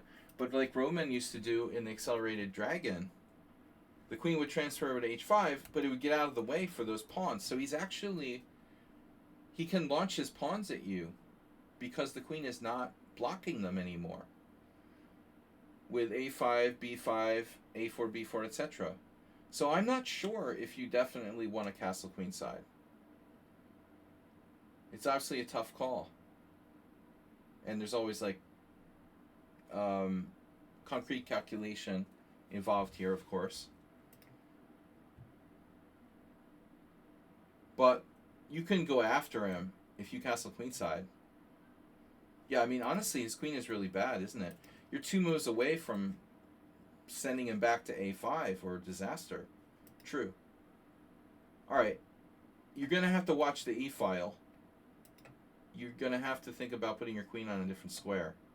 Castle queenside. And I think here black needs to pull the trigger immediately on something. I mean, either this, threatening here, or maybe bishop g4, if he's willing to give up that bishop to simplify. Gives up the light square bishop, and he concentrates on dark squares. I was going to say, maybe you ought to even consider h3, but then he can still do bishop g4. Here's an interesting thought. h3, bishop g4, rook f1, bishop f3, rook f3. Maybe you're still better. Sharp position. Castle queenside, okay. And now again, I think either this or rook e8. I don't really love this move because of this. Exactly. This seems slow for black. So he has to go back, right? That seems kind of dumb. Exactly, Mr. Slow. So that's where we're at now. But I think that black misses best chance with rook e8 or bishop g4. What he did with knight d7, and queen going back here, that doesn't seem right. Here, king b1. King b1, knight c5. Queen a5, you can't give him this pawn. So here I'm expecting king b1. You also have a3. But you figured he has knight c5. I mean, maybe he gets our bishop, but that's fine. We can take back with the pawn. How about king b1, and then this won't be check. Knight c5, knight wherever. He can't take here with check, so he has to move his queen. And he has a lot of squares for his queen. He has a lot of squares, including a4 and d8. A total of 2. But yeah, maybe we're coming up empty here. I still think you're better. But whatever. So you play an interesting move, bishop c4, which looks Well, let's say dangerous, because now he can do, fork tricks with like takes in d5. He can destroy your center in one move. In order to do that, he has to move his queen first, which he does. But the other thing is that your bishop is prone to being attacked by b5 or d5. So I think bishop c4 is a risky move in its own right. After queen c7, you had settled on a very concrete plan. So this is interesting. This prevents him, or, you preempt him, essentially. And, I mean, there is rook e8, possibly pinning you. No queen sack this time, Mr. Slow. Of course, the exchange, I don't know. I don't like this exchange for black because all it does is like open this diagonal for the bishop. Feels like maybe he had to. Okay, takes. And if rook e8, the f7 is super weak. So you have bishop f7 check, followed by queen c4. So far, a great game. Not sure that black put the queen on the right square. If we go back a step, he wanted to guard his pawn there. But what if queen b6? We do the same thing.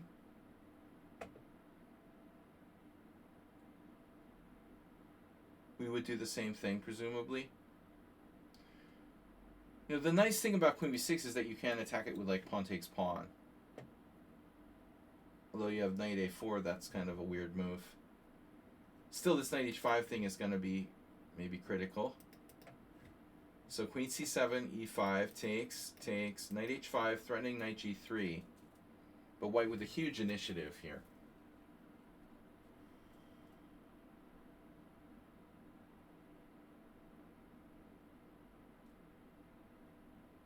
So you just protected your pawn. I mean, e6 looks very strong, but maybe not. What's the follow-up? So rook e1, and now knight b6, hitting your bishop. Bishop b3, aesthetic, knight g3, queen f2, all very logical, and knight f5. Now g4 is coming.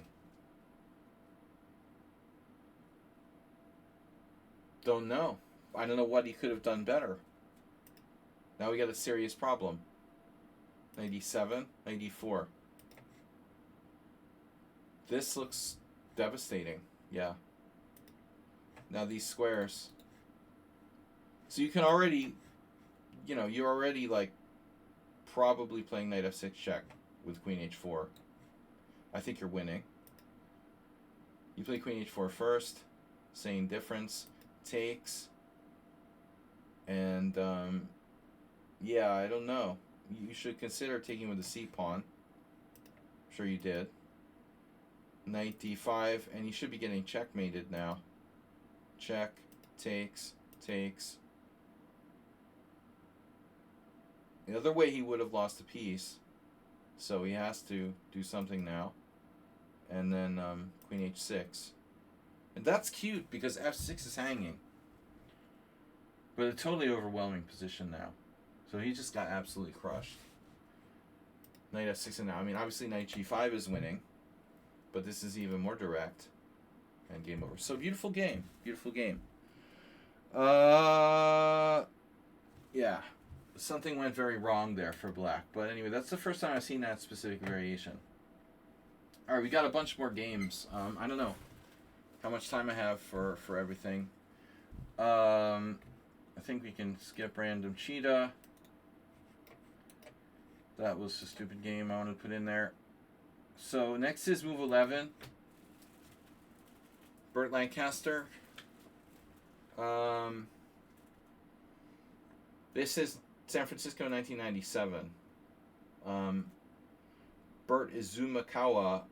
I don't know if he's still alive, still plays, still active. It was 2300 I won a game against in Philadelphia around 1994. All right. Actually, Eric Schiller died. He was a national master. Um, so I don't know why Move 11 put this game in there necessarily. Do you think Queen E2 was your biggest mistake? Uh, well, one of the only moves that was possibly a mistake. So what's the idea here, Bert? So this Schiller guy, he wrote a book on the Henning Shara Gambit, I think. Although he wrote a lot of books, a lot of them were considered kind of like low quality. He would sort of crank out a lot of fluff and white space. But I suppose that Schiller probably wrote some good books as well. He seemed like a bright guy. It was hard to make a living, writing chess books in the 70s and 80s. I know that he graduated from University of Chicago, which is very, very well, one of the best schools in the United States. So D4, I think philosophy or something, I don't remember, but D4, D5, C4, E6, Knight C3, and then the Tarash. It's funny, I was just going over Tarash with someone yesterday. One of my other students who's not here, Yabatis. So this is normal Tarash, C takes D, and now, generally speaking, black recaptures on D5. It's this particular gambit that's the Henning Shara Gambit. And, most people who don't know what they're doing automatically take on D4. And that's still fine. But the most interesting move was Queen A4 check. And there's this game where Hikaru played this with black against Camilla in, I guess, San Diego, 2006 U.S. Championship. I had already moved to Budapest by then. I played in 2 U.S. championships, and they were both before that. But this is kind of a funny line that that was just funny because Hikaru tried to be cool and he lost with his crazy variation. But after that move, C takes D4, Queen A4 check, the correct move is Bishop D7. Now Queen takes D4. So it's like the same position, but the bishop's on D7. E takes D5. If white doesn't take the pawn, I mean, it's not critical task of the line. So Queen takes D5. This is a serious variation. I have some old New in Chess yearbooks from the 2000s and 90s, and they're at Uber driver's house or Mr. Coffee's house now. And there was one very, very in-depth article about this variation, like a 6-page article. I mean, very serious. This is not a joke. And there's some new idea, too. I'm thinking. But maybe it's not in this line? Is it in the other line?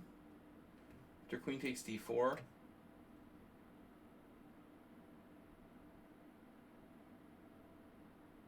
Not this. Queen takes D4 here. No one's played that. It's always Knight C6, sorry. Queen D1. E takes D5. So in this line, Queen C7. I just want to point this out. There's 2 games by Muxudlu and another guy, and white won both. But I think Queen C7 is a novelty that was promoted by the engine. And so both Max Warmerdam, aka Richie Rich, and Friedman tried to play this with black, and they both lost. But it's interesting. I think that black has a really, really reasonable compensation. So they didn't necessarily lose because of the opening. you know, what's more interesting is that like these guys, Moksulu and whoever, they maybe didn't know, you know, that you're supposed to play Queen A4 check. I mean, I don't think they're afraid of Hikaru's B5. That's just a trick line. Bishop D7, Queen takes D4, Pawn takes, Queen takes. See, now we can't play Knight C6 and Queen C7. We have to play Knight C6 or Knight F6, whatever. And now White, you know, it's White's turn. So there's all these different moves. Knight F3 is like main line. So my recollection of this line and the the New in Chess article, and there's a lot of correspondence that have been played in these variations. Very popular in correspondence chess. And the variations go like 20 moves deep. My recollection is that White's supposed to play Knight F3, like E3, and the most promising was something involving bringing the queen back to B3, but not immediately. So E3 is also fine. We're going to transpose E3, Knight F6. I see you can go to D1 or B3, but I understood that this is slightly better. The queen might be slightly more useful on B3. Not so much downside. Not so easy to take advantage of it.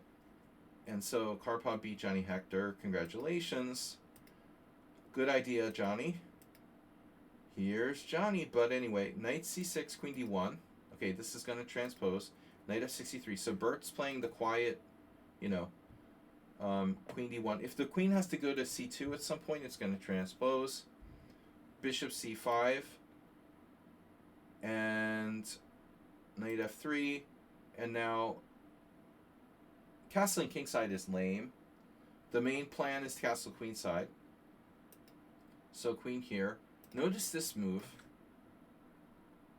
That has a little bit of similarity to, not absurd, you know. It has a little bit of similarity to that Richie Rich variation. Queen E7, main line. And now Bishop B5. Now, I've never seen anyone play Bishop B5. This is totally outside my repertoire. Bert decided to play Bishop B5. It's a bit of a strange move. I mean, what's the point?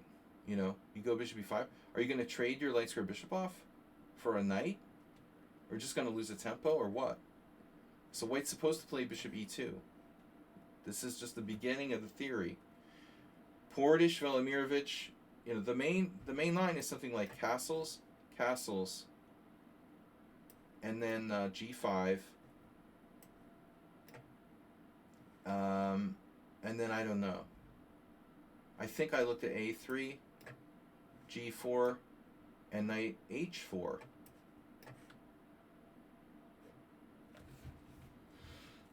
This is my analysis from the, you know, ECO.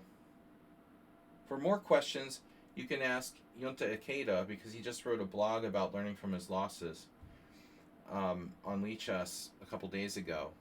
And I hate blogs on Lichess, but Yunta Ikeda, this Australian IM, who I played a few years ago, his name is Data Junkie. He's one of the only people I would ever read his blog. Like, he actually seems to care and write genuinely, not just like self-promoting.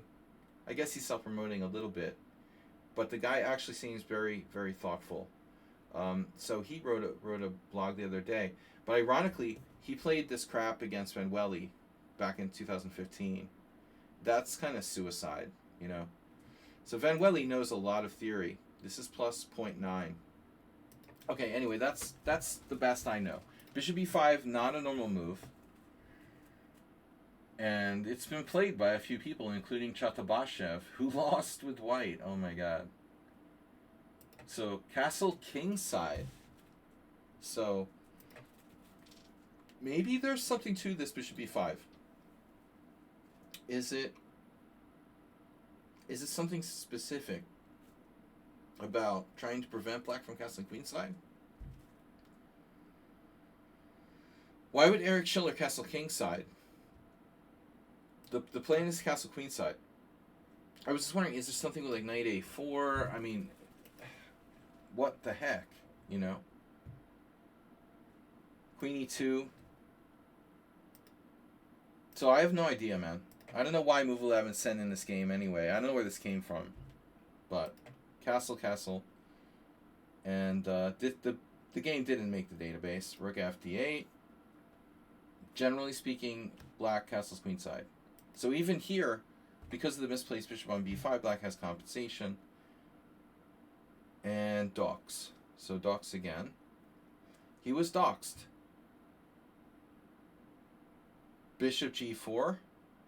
So basically this is turning into what looks like a good semi-Tarash. And I think the queen on e2 is suspect. Bishop takes, b takes, b3. Alright. And now knight d7. Threatening the very subtle knight e5. So maybe Bert needs to consider some dramatic move here to get out of this pin. I mean, how are we getting out of the pin? Like queen c4? I think it's time to consider the possibility of queen c4 very seriously. No? Bishop takes f3, pawn takes, knight e5. Maybe queen e4. Is this okay for white? No, white's lost already. So we're stuck in that place, man, where we can't get out of the pin. This is very strange the way white played this game. He's going to have to play g4. Yeah, he played like a noob. He played cluelessly. The player who should have been a superior player. And now the unbelievable knight b1. Because we have all the time in the world here. Bishop e5 is coming. This is a beautiful move. You know? See, Bert didn't expect that. Bert underestimated his opponent, who's lower rated, maybe doesn't have the best reputation. And I can tell you at this time, I mean, 1997, yeah, I mean, he outrated Schiller by like 200 points. And you're expecting the routine move. And that's nothing, you know? It's nothing. And this is a beautiful move. So now white has a real problem because bishop takes, knight takes, you know, and you get rook takes d2'd. This is going to smack him here. So g4, desperation. Bishop g6. What about taking now? I would be trading everything now. Knight e5, knight e5, bishop e5, and you've got bishop d3. So there's a problem here with this coming in here. In between moves, a la bishop d3. Another issue. Hey, guess what? White doesn't have a late square bishop, guys. He played bishop e5 and traded it on c6. So knight c3, h5. Wow. Why not, right? Black's down a pawn. Structurally, he's worse. He goes for this, h5. Fine. Rook d1. Take, take. And now bishop c7. Acerbate, eat your heart out. The great Eric Schiller in the house. He's going to be playing, well, maybe knight e5 is coming after all. Two bishops. These bishops are looking good. Bert or Ernie. Knight f6, knight d4, and the game's becoming a bit of a schlag now. Not caviar. White's threatening knight takes c6, rook e8.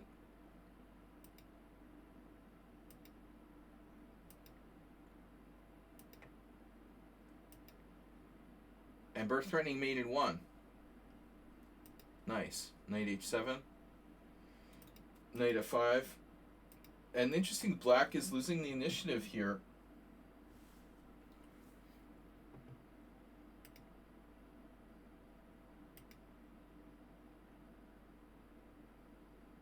Looks like black is steadily getting pushed back.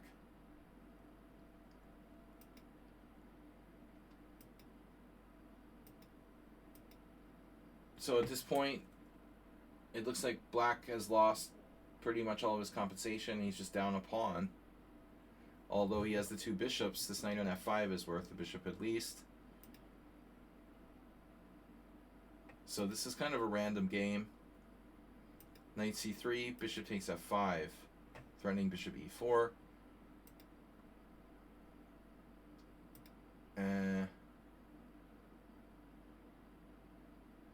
And queen d5, knight d5, bishop e4 check.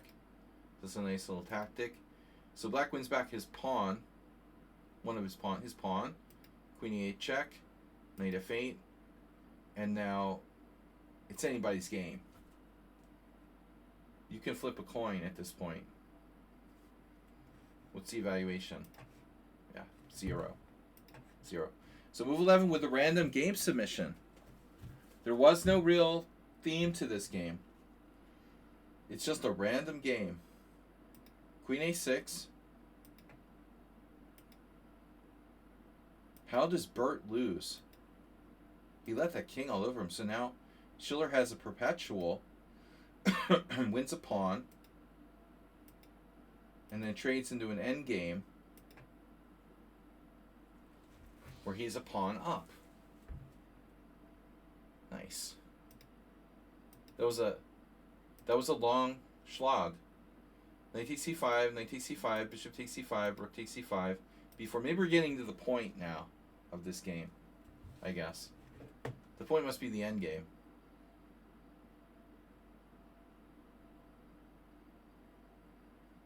Schiller makes a funny move, g5. White can't ignore it. An offer you can't ignore. Rook d4. And now rook e5. And now takes. And now takes. And now, my impression would be like this would probably be a draw.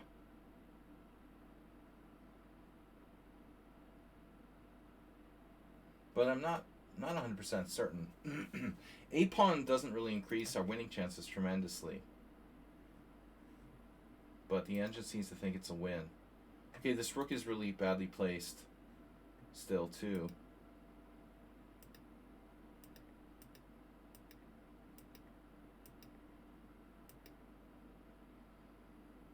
That's a problem. So black just kind of won easily in the ending. Yeah, I don't know what white was doing in the end here. Black has a protected passed pawn, it's true. After rook takes a5. But I think right out the get-go, this plan was a bad idea. Maybe it's just winning. I guess it's just winning. This is an outside passed pawn. So good game by Eric Schiller. But objectively, it was a lot of mistakes. Okay, Mad NPC versus Nefedov. Welcome, Nefedov. Nefedov with the game submission. Yeah, that's right. This is from what? A previous tournament?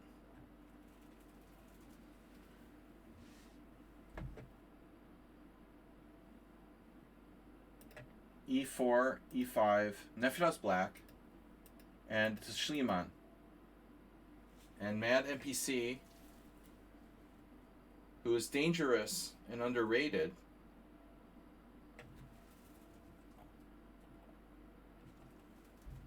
played into Nefedov's deadly Schliemann. So takes, knight f6, castles. There was a Schliemann at the World Senior now that I think about it. I'll have to try to recall who played it. I don't think it was one of the top boards. It was a middle board kind of thing. Notice one of my neighbors Castles. So here you have the debate where you can play both. Bishop c5 trying to get the bishop outside the pawn chain, and d6 keeping it blocked in. I think Nefedov he's played both against me. Dragonfly 311. Subscribe to tier 1. That sounds familiar. That's a new Dragonfly. You lost your account. I always call him like Butterfly. Dragonfly Hunter, you lost your hunter account? You're no longer a hunter? You're just a fly. Alright, castles, bishop c5. So that bishop can get harassed by the pawns. So, you know, there's two ways to play these lines. But I guess the other thing is that there are gambit lines here, right? This pawn isn't defended. So people go and, like, grab the pawn. Well, this is acid test. Maybe this is the safest way to play. I don't know. You try to take the pawn. Although I don't say safe necessarily. You can see there's not a lot of losses by white. So I think Nefedov maybe... I don't know. If you really want to win, maybe this is better. Look at the statistics. Black has more wins with d6, slightly. But he also has more losses. So bishop c5, and now bishop c4. So you're out of book. Queen d3 is the main move, and I think that's what was played in my my World Senior neighbor game. It started from something like this. But I think queen d3 it's kind of a weird move. It defends the pawn on e4 in a kind of unusual way. There are various ideas, you know. Queen here, maybe even rook d1. Avoiding any future pin with bishop g4. So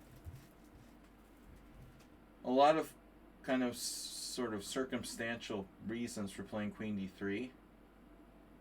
Wouldn't necessarily be the first move you think of. You don't want to play rook e1 when you weaken f2. Queen e2 is less active. That's a move too. It's like a more active queen e2. Bishop c4. Okay, so this is interesting. It almost feels like you're transposing to a bishop's opening, or it feels like you're like transposing to a four knights, or Joko, I mean, where black played f5 and then Joko. But actually you're black. I had a game like this the other day where I was black and it went like that.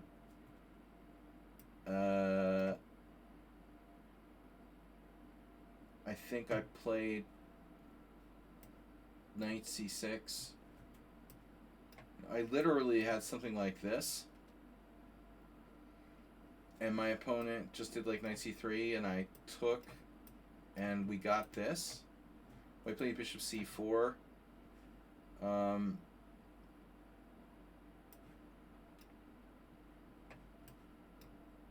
So after d6, yeah, I mean the knight's on c3. Something similar. Not that that matters. The fact that knight's on c3 does matter though, because that will block your c pawn. So bishop c4, knight a5. So this is very interesting. You must be in Nefedov's like home lab now. What's up, Thomas Treinson? So Mr. So says the bishop takes c6 followed by knight takes c5 is Fabi's suggestion. Right. No, it's like a very long variation. It's complex. Looks like it's very safe for white. But not necessarily everyone's style. Nefedov home prep, knight a5. It's a Godfather variation. Like you don't need that in any other line. Oh. Celebrity deathmatch with claymation figures. Nefedov versus Mr. Slow. That's what I want to see. So maybe Arsenal can get in there. All right, Bishop c4. We should have like VIP, Sledgy VIP Celebrity Deathmatch, and create like claymation figures of all the regulars here. Have them battle each other on stream. What a shocker! So this was played. Yeah, it's my not the safest move in the shed. That's what Elon Musk said. Alright, so knight a5, knight e5. And now Nefedov with the novelty. Zeeble, who I don't know who they are, but they're rated 2455. And the white player I might even know. Played this. Master, how does that work? No way. Bishop f7 check, fine, but what about knight f7? Oh, this is crazy. That makes sense, right? And the knight is trapped in the corner. Corner. Get in the corner. Upon the World Cup event. So very cool. Siebel. No, Zelbel. Sorry. It's not Zeeble, it's Zelbel. Weird name. Maybe something French. So d6. He played. White played bishop f7. King e7. Knight c4. Wow. Rook e8. Rook takes pawn, thank you very much.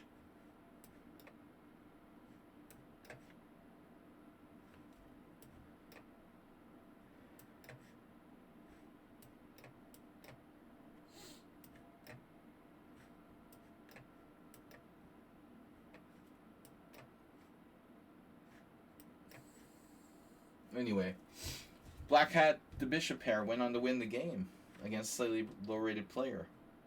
But Nefedov with the novelty, knight takes c4, knight takes c4. So now what do? You castle. But e5. Wow, Nefedov with secret prep. So if e5, Paul, what are you going to do? I don't know. We'll have to tune in next time. Knight e4 loses to queen d5 check. So it looks like Paul has to play d5. Pal Nefedov. And then knight e3. This is just the tip of the iceberg. This is all analysis, secret analysis, stowed away in Nefedov's chess base woodshed with pictures of Emery Tate. Alright, seriously. So white doesn't go for e5, maybe critical. He plays knight c3. Black plays d6. No more e5 for free. That's a very important moment. Bishop g5. Still, white seems okay. You know, pawn is a pawn. h6, bishop h4. You could even trade.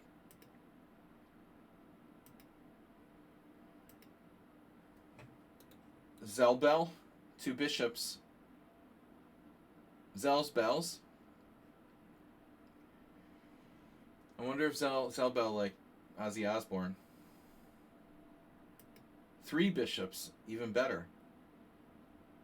Oh no, it's Zelbel all over again. And now a very surprising move, f3. Because that looks kind of dangerous. Sorry, f3. But I have a question, right? Do we have d5? Do we have bishop c4? No. Shame bishop c4 is check. b5, threatening bishop c4. Oh, that's so sneaky, Nefedov. You didn't come up with that. Can't believe you didn't play b5. Is this working? d5 is thematic, but I guess white just chomps. Just chomps that, and then it's not a lot of fun. Yeah, so no d5. You got b5 cheapo. You played g5. We're still unconvinced. Bishop f2, very solid. I talked about the center, Geller. You know, white has still quite good control of the center. 3 out of 4 squares.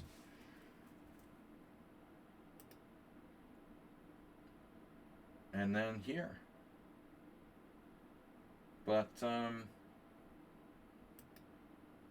this looks good. Bishop f2, rook f2. I mean, you're just still down a pawn. Now, earlier white didn't play g3, and now he decides to play g3. That's the point. Because if Nefedov is going to play c6, he'll be threatening knight f4. Although knight f4 isn't necessarily devastating. White could allow knight f4. I have another suggestion for white here. Instead of playing g3, which is risky to some degree because it leaks on light squares, leaky white squares. With the white square bishop on the board, maybe we could just go here. Would this be a safer way to try to consolidate? Maybe. I think Nefedov is getting very close to humped, as someone on sound would say.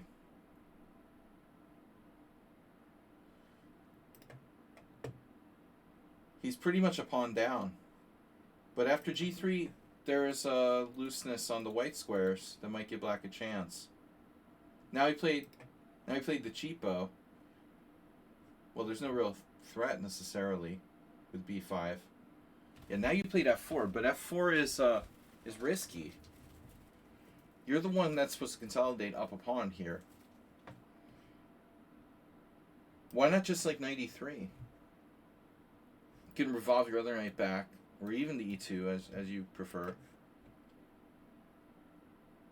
White is like clearly better, you know, clear pawn up.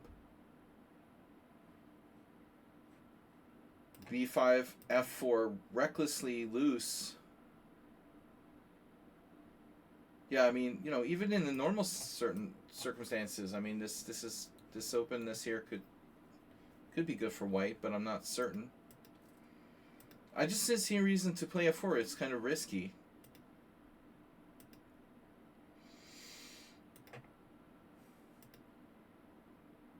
The problem is f4 falls now.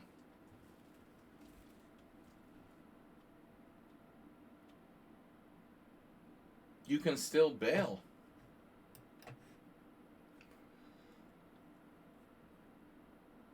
Nefedov's always lucky. Better to be lucky than good. After f5, it's anybody's game, I think. Now white's still better. White's still better. Here, now you have two problems. Your knight is loose and your f4 is falling.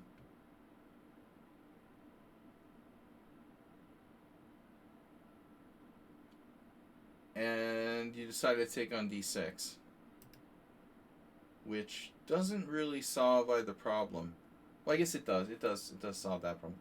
So white resigned, but why? It's a little early to resign in a blitz or rapid game. So white resigned. After rook takes b6, you still have 2 pawns for a piece. The knight's on h5. Black's king's a little open. This is definitely a little bit weird to resign. I mean, you also have potentially like two connected pass pawns here. So, I mean, okay, obviously f5.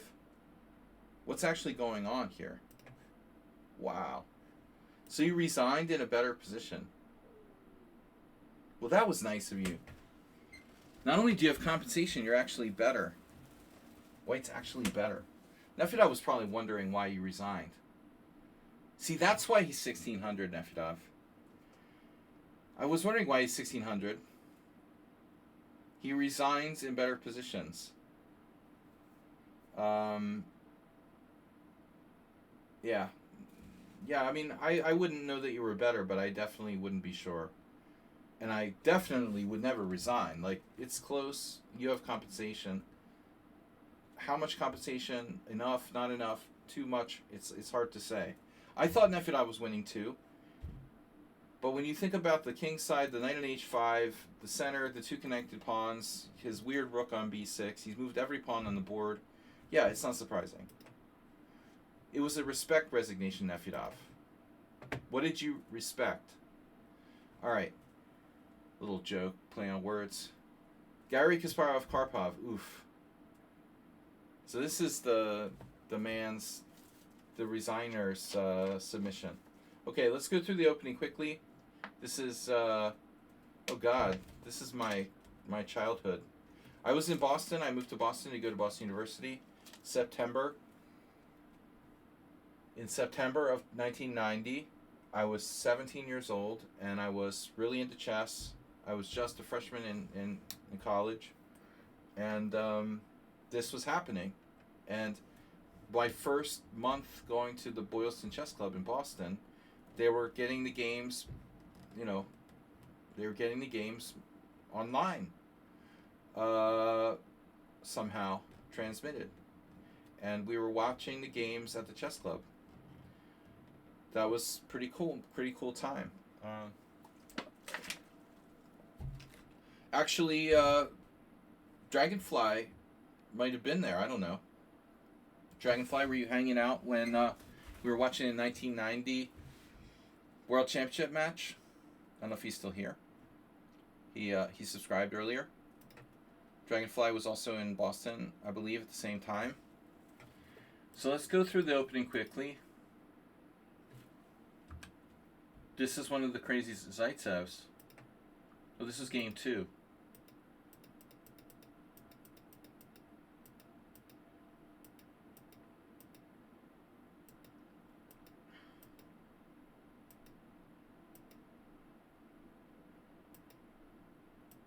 Yeah.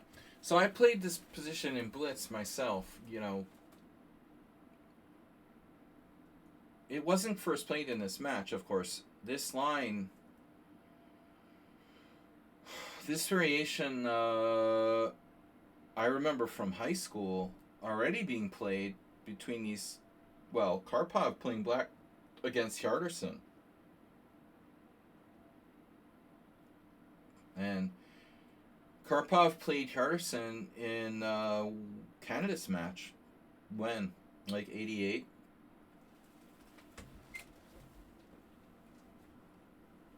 So that's my first reference. I mean, I had the position in Blitz games with White against my best friend.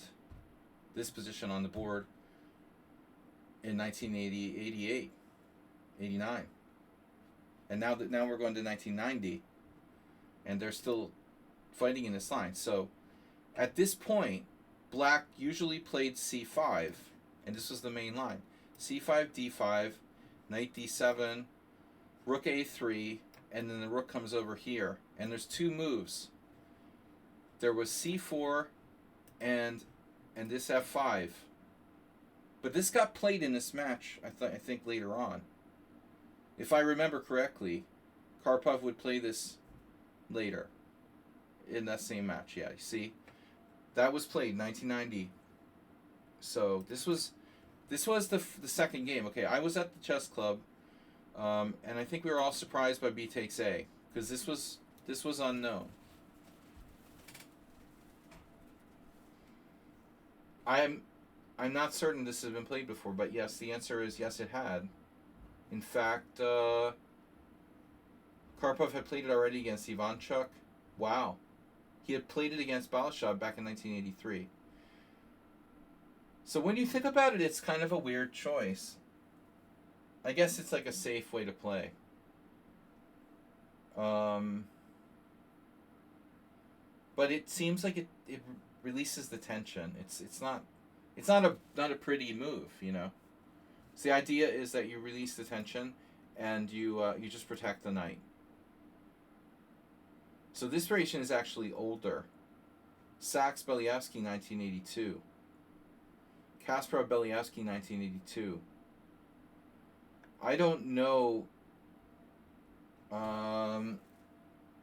You know, interestingly, Beliavsky is a huge expert on the Spanish. You know, Karpov played Korchnoi, and they like hated each other. And Romanishin and Beliavsky also not on the Korchnoi side of things. So it makes me wonder if back in those days, you know, if Beliavsky was possibly you know, had worked with Karpov, it's very, very possible that Beliavsky I don't remember, you know. No, this is like you're pushing the limits of my history, but I don't know if Beliavsky was like a second or helper with Karpov. Rook a3. That could easily be checked. I don't remember this game specifically. I remember an early Petrov. Karpov tried everything. He played the Petrov.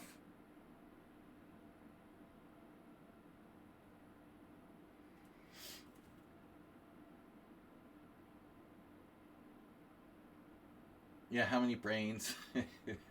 How many brains were dissolved in acid at the Turkish embassy? Knight h2. Yeah, my friend, you know, was a big fan of Karpov, but he never played b takes a. So we never had this line. So this is all starting in 1989. Oh, there. Hjartarson Karpov. There was a game. I just remember Hjartarson Karpov playing the other line as well. So f3. Now this looks familiar. Kasparov did something similar in another game, didn't he? You know, okay, maybe all my memories are like blurred. So this is so solid now. White has a better structure with that isolated A pawn. That's the static reason why b takes a is unattractive. Black has 3 islands, white has 2. How are you going to break my super chain, you know? How are you going to break that? If you play c5, I play d5. I have the ultimate Benoni. That's why f5 is such an important idea. If you can't get an f5, you can't break my super pawn chain. Now, I vaguely remember this. And this is a very strange looking move now by Karpov. Queen b5. You're kind of like, well, okay, yeah, that's awkward. We have to defend the a5 weakness. Rook c3. And now bishop c8. So this has not gone well. You know, it's... I love how Nigel Short's quote of pawn structure is overvalued in modern chess or something. Yeah, dude, that's why you got, like, slaughtered by Kasparov. Whatever you say. Pawn structure rules this position. That's the whole reason why white is better. Bishop e3, king h7, and now queen c1. What a beautiful idea. Pressuring here, backward pawn, keeping them tied down to h6. Yeah, look at Karpov's structure. If you did any better, you'd think like Karpov was white and Timon was black or something in the Pirts. This is what it looks like. Karpov not happy here for sure. Knight g4 and knight g8. Wow. And then bishop takes h6. I might have been there for this game. Check. He sacked a piece here. Knight takes d6. Here, knight takes. And so d4 goes. Here, king h1. Pawn up, better structure. Black's pieces have no coordination. But, it's lost. Black's down the exchange. He's just totally lost. So he traps the knight on e8. Okay. That was the point. Now we're threatening rook d8. Yeah, so maybe it's not so simple. Okay. I haven't looked at this game in 20, 25 years. 30 years. So the point was at the end, he can trap the knight. Takes, check here, and then takes. So what's the deal? Material even.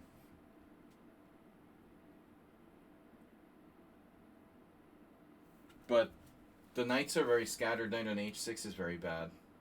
Better structure still for white. Better coordination. Look how this is coming to life here. Kasparov, this was a great match.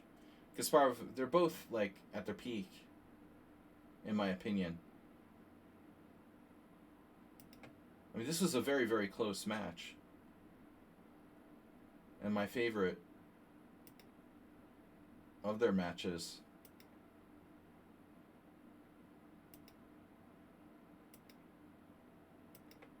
Threatening mate on h8.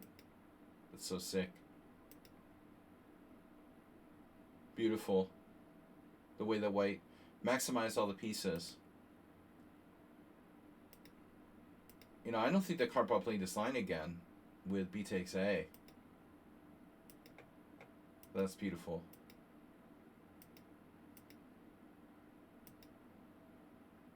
And yeah, I mean, normally I would think he would resign here. After queen g1, plays one more move. And then this. So it's triple attack. That's a beautiful game. I haven't seen this since it was played. And then, alright, our last game is a blitz game from Eton.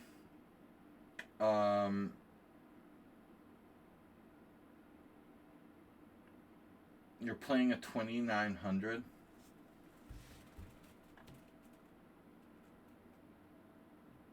$2,900. Chess Sharks.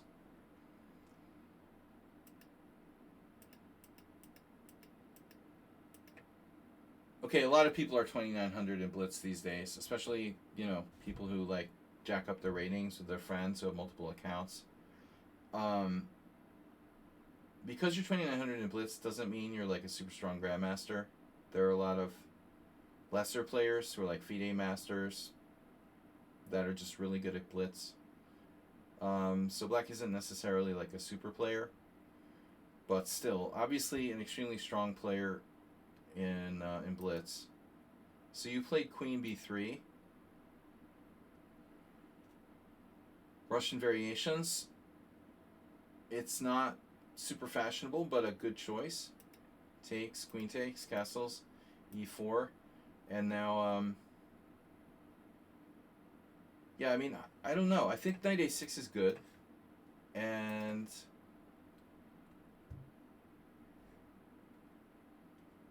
what else? I had a weird idea. So it doesn't work. Crazy Adorian tried this in 1982. Yeah, so I don't know. I still like, I like knight A6. And in my day, I used to play bishop G4. That's the oldest. That's because of Smyslav. It's still playable.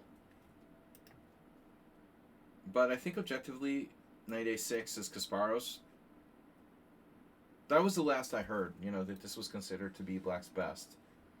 But a6 is very complicated. This is called Hungarian variation, I guess, because of Pinter and the Dorian. This is actually a very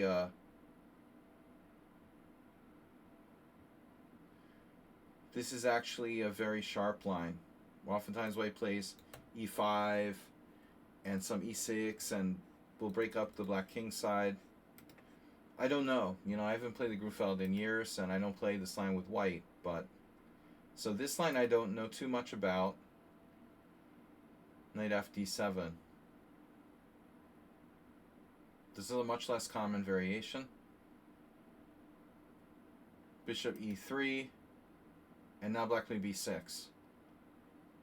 So obviously this is the normal continuation, normal idea. Black plays b6 instead. Maxim Dlugi versus Robert Rowley, 1990. One other game from Norway. But I think black is kind of messing around now. The normal idea with knight fd7 would be to go to b6 to hit the queen. He might have bishop a6, but I don't really like this.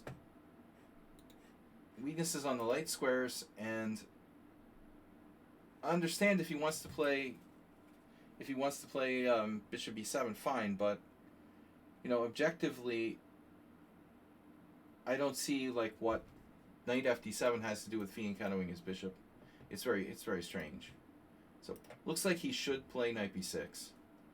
Now, this also might be a move. It is a move.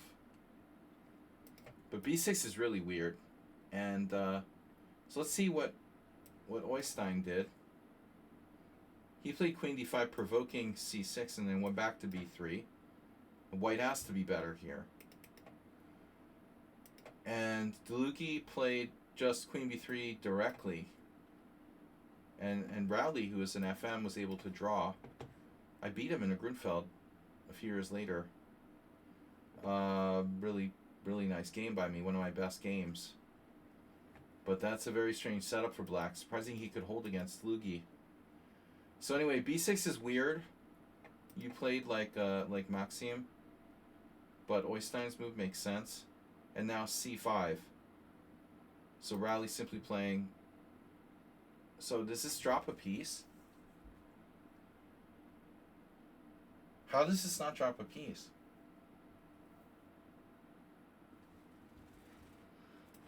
Is there some sort of trap here?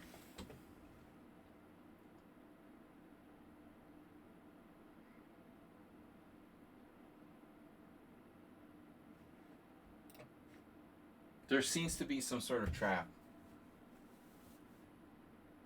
He's playing some kind of weird games. C takes d4. Let's take a look at what it would be. So you have to recapture. And I'm sorry, black's trying to trick you to play some weird, trick you into playing some weird position after c5. Queen d5, cd4. This is a bluff. Knight c5, queen takes a8, bishop e7, queen a7, bishop takes d4, rook d1, knight c6, almost trapping your queen, but not quite, after queen a3. So objectively, white is winning. So he's bluffing you with a line he knows doesn't work. I know other people who do stuff like that, but this is a pretty bad example. So rook d1, bishop a6, takes, castles. Yeah, so maybe, here you shouldn't castle.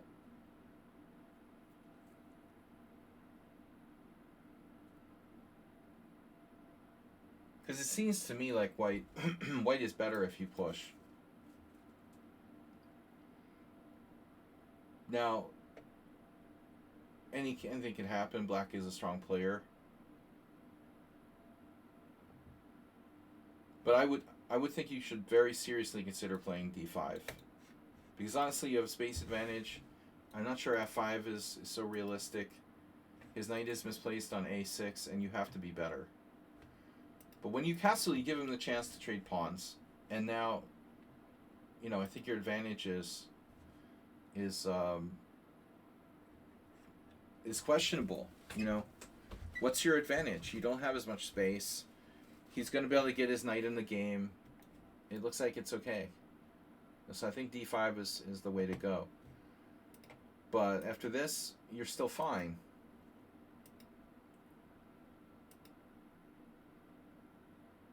Maybe even here you could improve. I don't know if this is worth thinking about. But I don't like putting your queen on c2 because, well, anyway. My point is, like, you might be losing a tempo. If he plays a6, fine. Whatever. You go here. But if you go to c2, he's playing rook c8. And now you're going there. And he's gained this rook c8, which is fairly constructive. This is obviously pretty close to equal. And white has an itty-bitty advantage, especially if he's like Magnus Carlsen. But I don't think you should play a3. I think get your queen off the... You want to get your queen off the c file. So this is kind of obvious, And ultimately, black's king is less safe than your king, So I think that white should be a little bit better. You could also transfer here to e3. So I like this, but not a3. I think you're playing on the wrong side of the board. His king's over there. His knights are redundant. He's pinned on the d file. Something like h4, h5 attacking his king. Queen e2, queen e3, getting closer to his king. Pushing e5 maybe. Getting your other rook in the game, but a3 is not. It's a huge waste of time. And weakening. Queen c7. And now knight d4. And another move, I don't really get it. The knight is pretty good on f3. Are you going to try to play f4? Is that the point? I do agree that this square might be important. So at this point, maybe you want to go here. And rook d8, queen e3. For example. Position is about equal. But knight d4, I'm not sure what our plan is. And then f3, very weakening move on this diagonal. Your pawn chain is very solid. It's probably okay, but I still don't understand why our queen is on c2. It's a bad place to be. So f3, a6, irrelevant. Queen e2, fine. And now e5. And now you need a square. Okay. Knight b3. This is unpleasant. So now your knight is like stuck. You need to keep your knight on c2, which wasn't great. Queen here. You grab the pawn on a6. Maybe it's good. Check here. Rook h8. Well, you need to get back. And you're up a pawn. Bad idea to surrender the file. I mean, he sacrificed or lost a pawn here. You should come back. And I guess there's knight d4, pawn d4. But you're still up a pawn. And I think white is at least equal. This isn't so easy to handle. I mean, I'd be strongly tempted to get the pawn back with knight d5. But anyway, I think you were justified grabbing that pawn. Check. Forced. And he has some compensation a little bit. But it was a blitz game. He was kind of careless. And now, yeah, you're trying to trade queens, but you're already in trouble after this rook takes rook. When you play a strong player and you're intimidated by them, it's important not to like give them an advantage bit by bit by trying too hard to exchange pieces. Actually, if I can help it, I would play queen e2. If knight d4, maybe I don't even take. I just go here. and I'll stick my knight on maybe b4. No, you'll have to face some attack chances with like knight h5. He'll try to go for you. But yeah, I mean this is the safest thing to do. Just bail, and that's a draw. You can blockade his central pawn very easily. There's no way that black's winning here. It's very simple. You have no weaknesses. You just blockade the passed pawn. But other moves are more complicated. Trying to play for a win, for sure. But anyway, this is a huge mistake, giving up the open file. And now he's going to penetrate down in here. And suddenly, you're playing against a strong player in a worse endgame. And you blundered. So you have to play knight e3. And rook takes b2. And with the rook on the 7th, black is much better. But maybe it's still not a win, It looks like you're still okay. You have knight c4 there. It turns out. Knight e3, I didn't see this, but you have knight c4 and you pick off his e5 pawn. Amazing. Or not. He has a defense. If knight c5, rook c5. Wow. So you have to take on b6. This is all forced. And black has enough activity to compensate for the pawn. It should probably be a draw. Anyway, interesting game. Thanks for sharing. Sharing is caring, guys. Thank you for sharing your gift subs. And I'll be back. I'll be back tomorrow. We're gonna play some blitz games around 12:30, early afternoon, for like 2 hours. So we'll see. 5+X challenges, 2 hours tomorrow, a little after the midday. Thanks everybody for sending in your games. Hope you enjoyed it. Hope you learned something. I hope I learned something. I'll see you all later. Thanks for the gift subs. Unfortunately, what? You can't join tomorrow. Then be here on Sunday. Sundays are simul. That's our flagship stream. Thomas Reinson. Be here for the flagship. I've got a tournament game on Sunday, by the way. I'm playing board 4, board 5. Board 4, board 5. So like a 22, maximum 2300. Between 21 and 2300 opponent on Sunday. I'm just hoping I get white because I've had black in both of my team games. So I'll see you guys on Sunday. Bye-bye.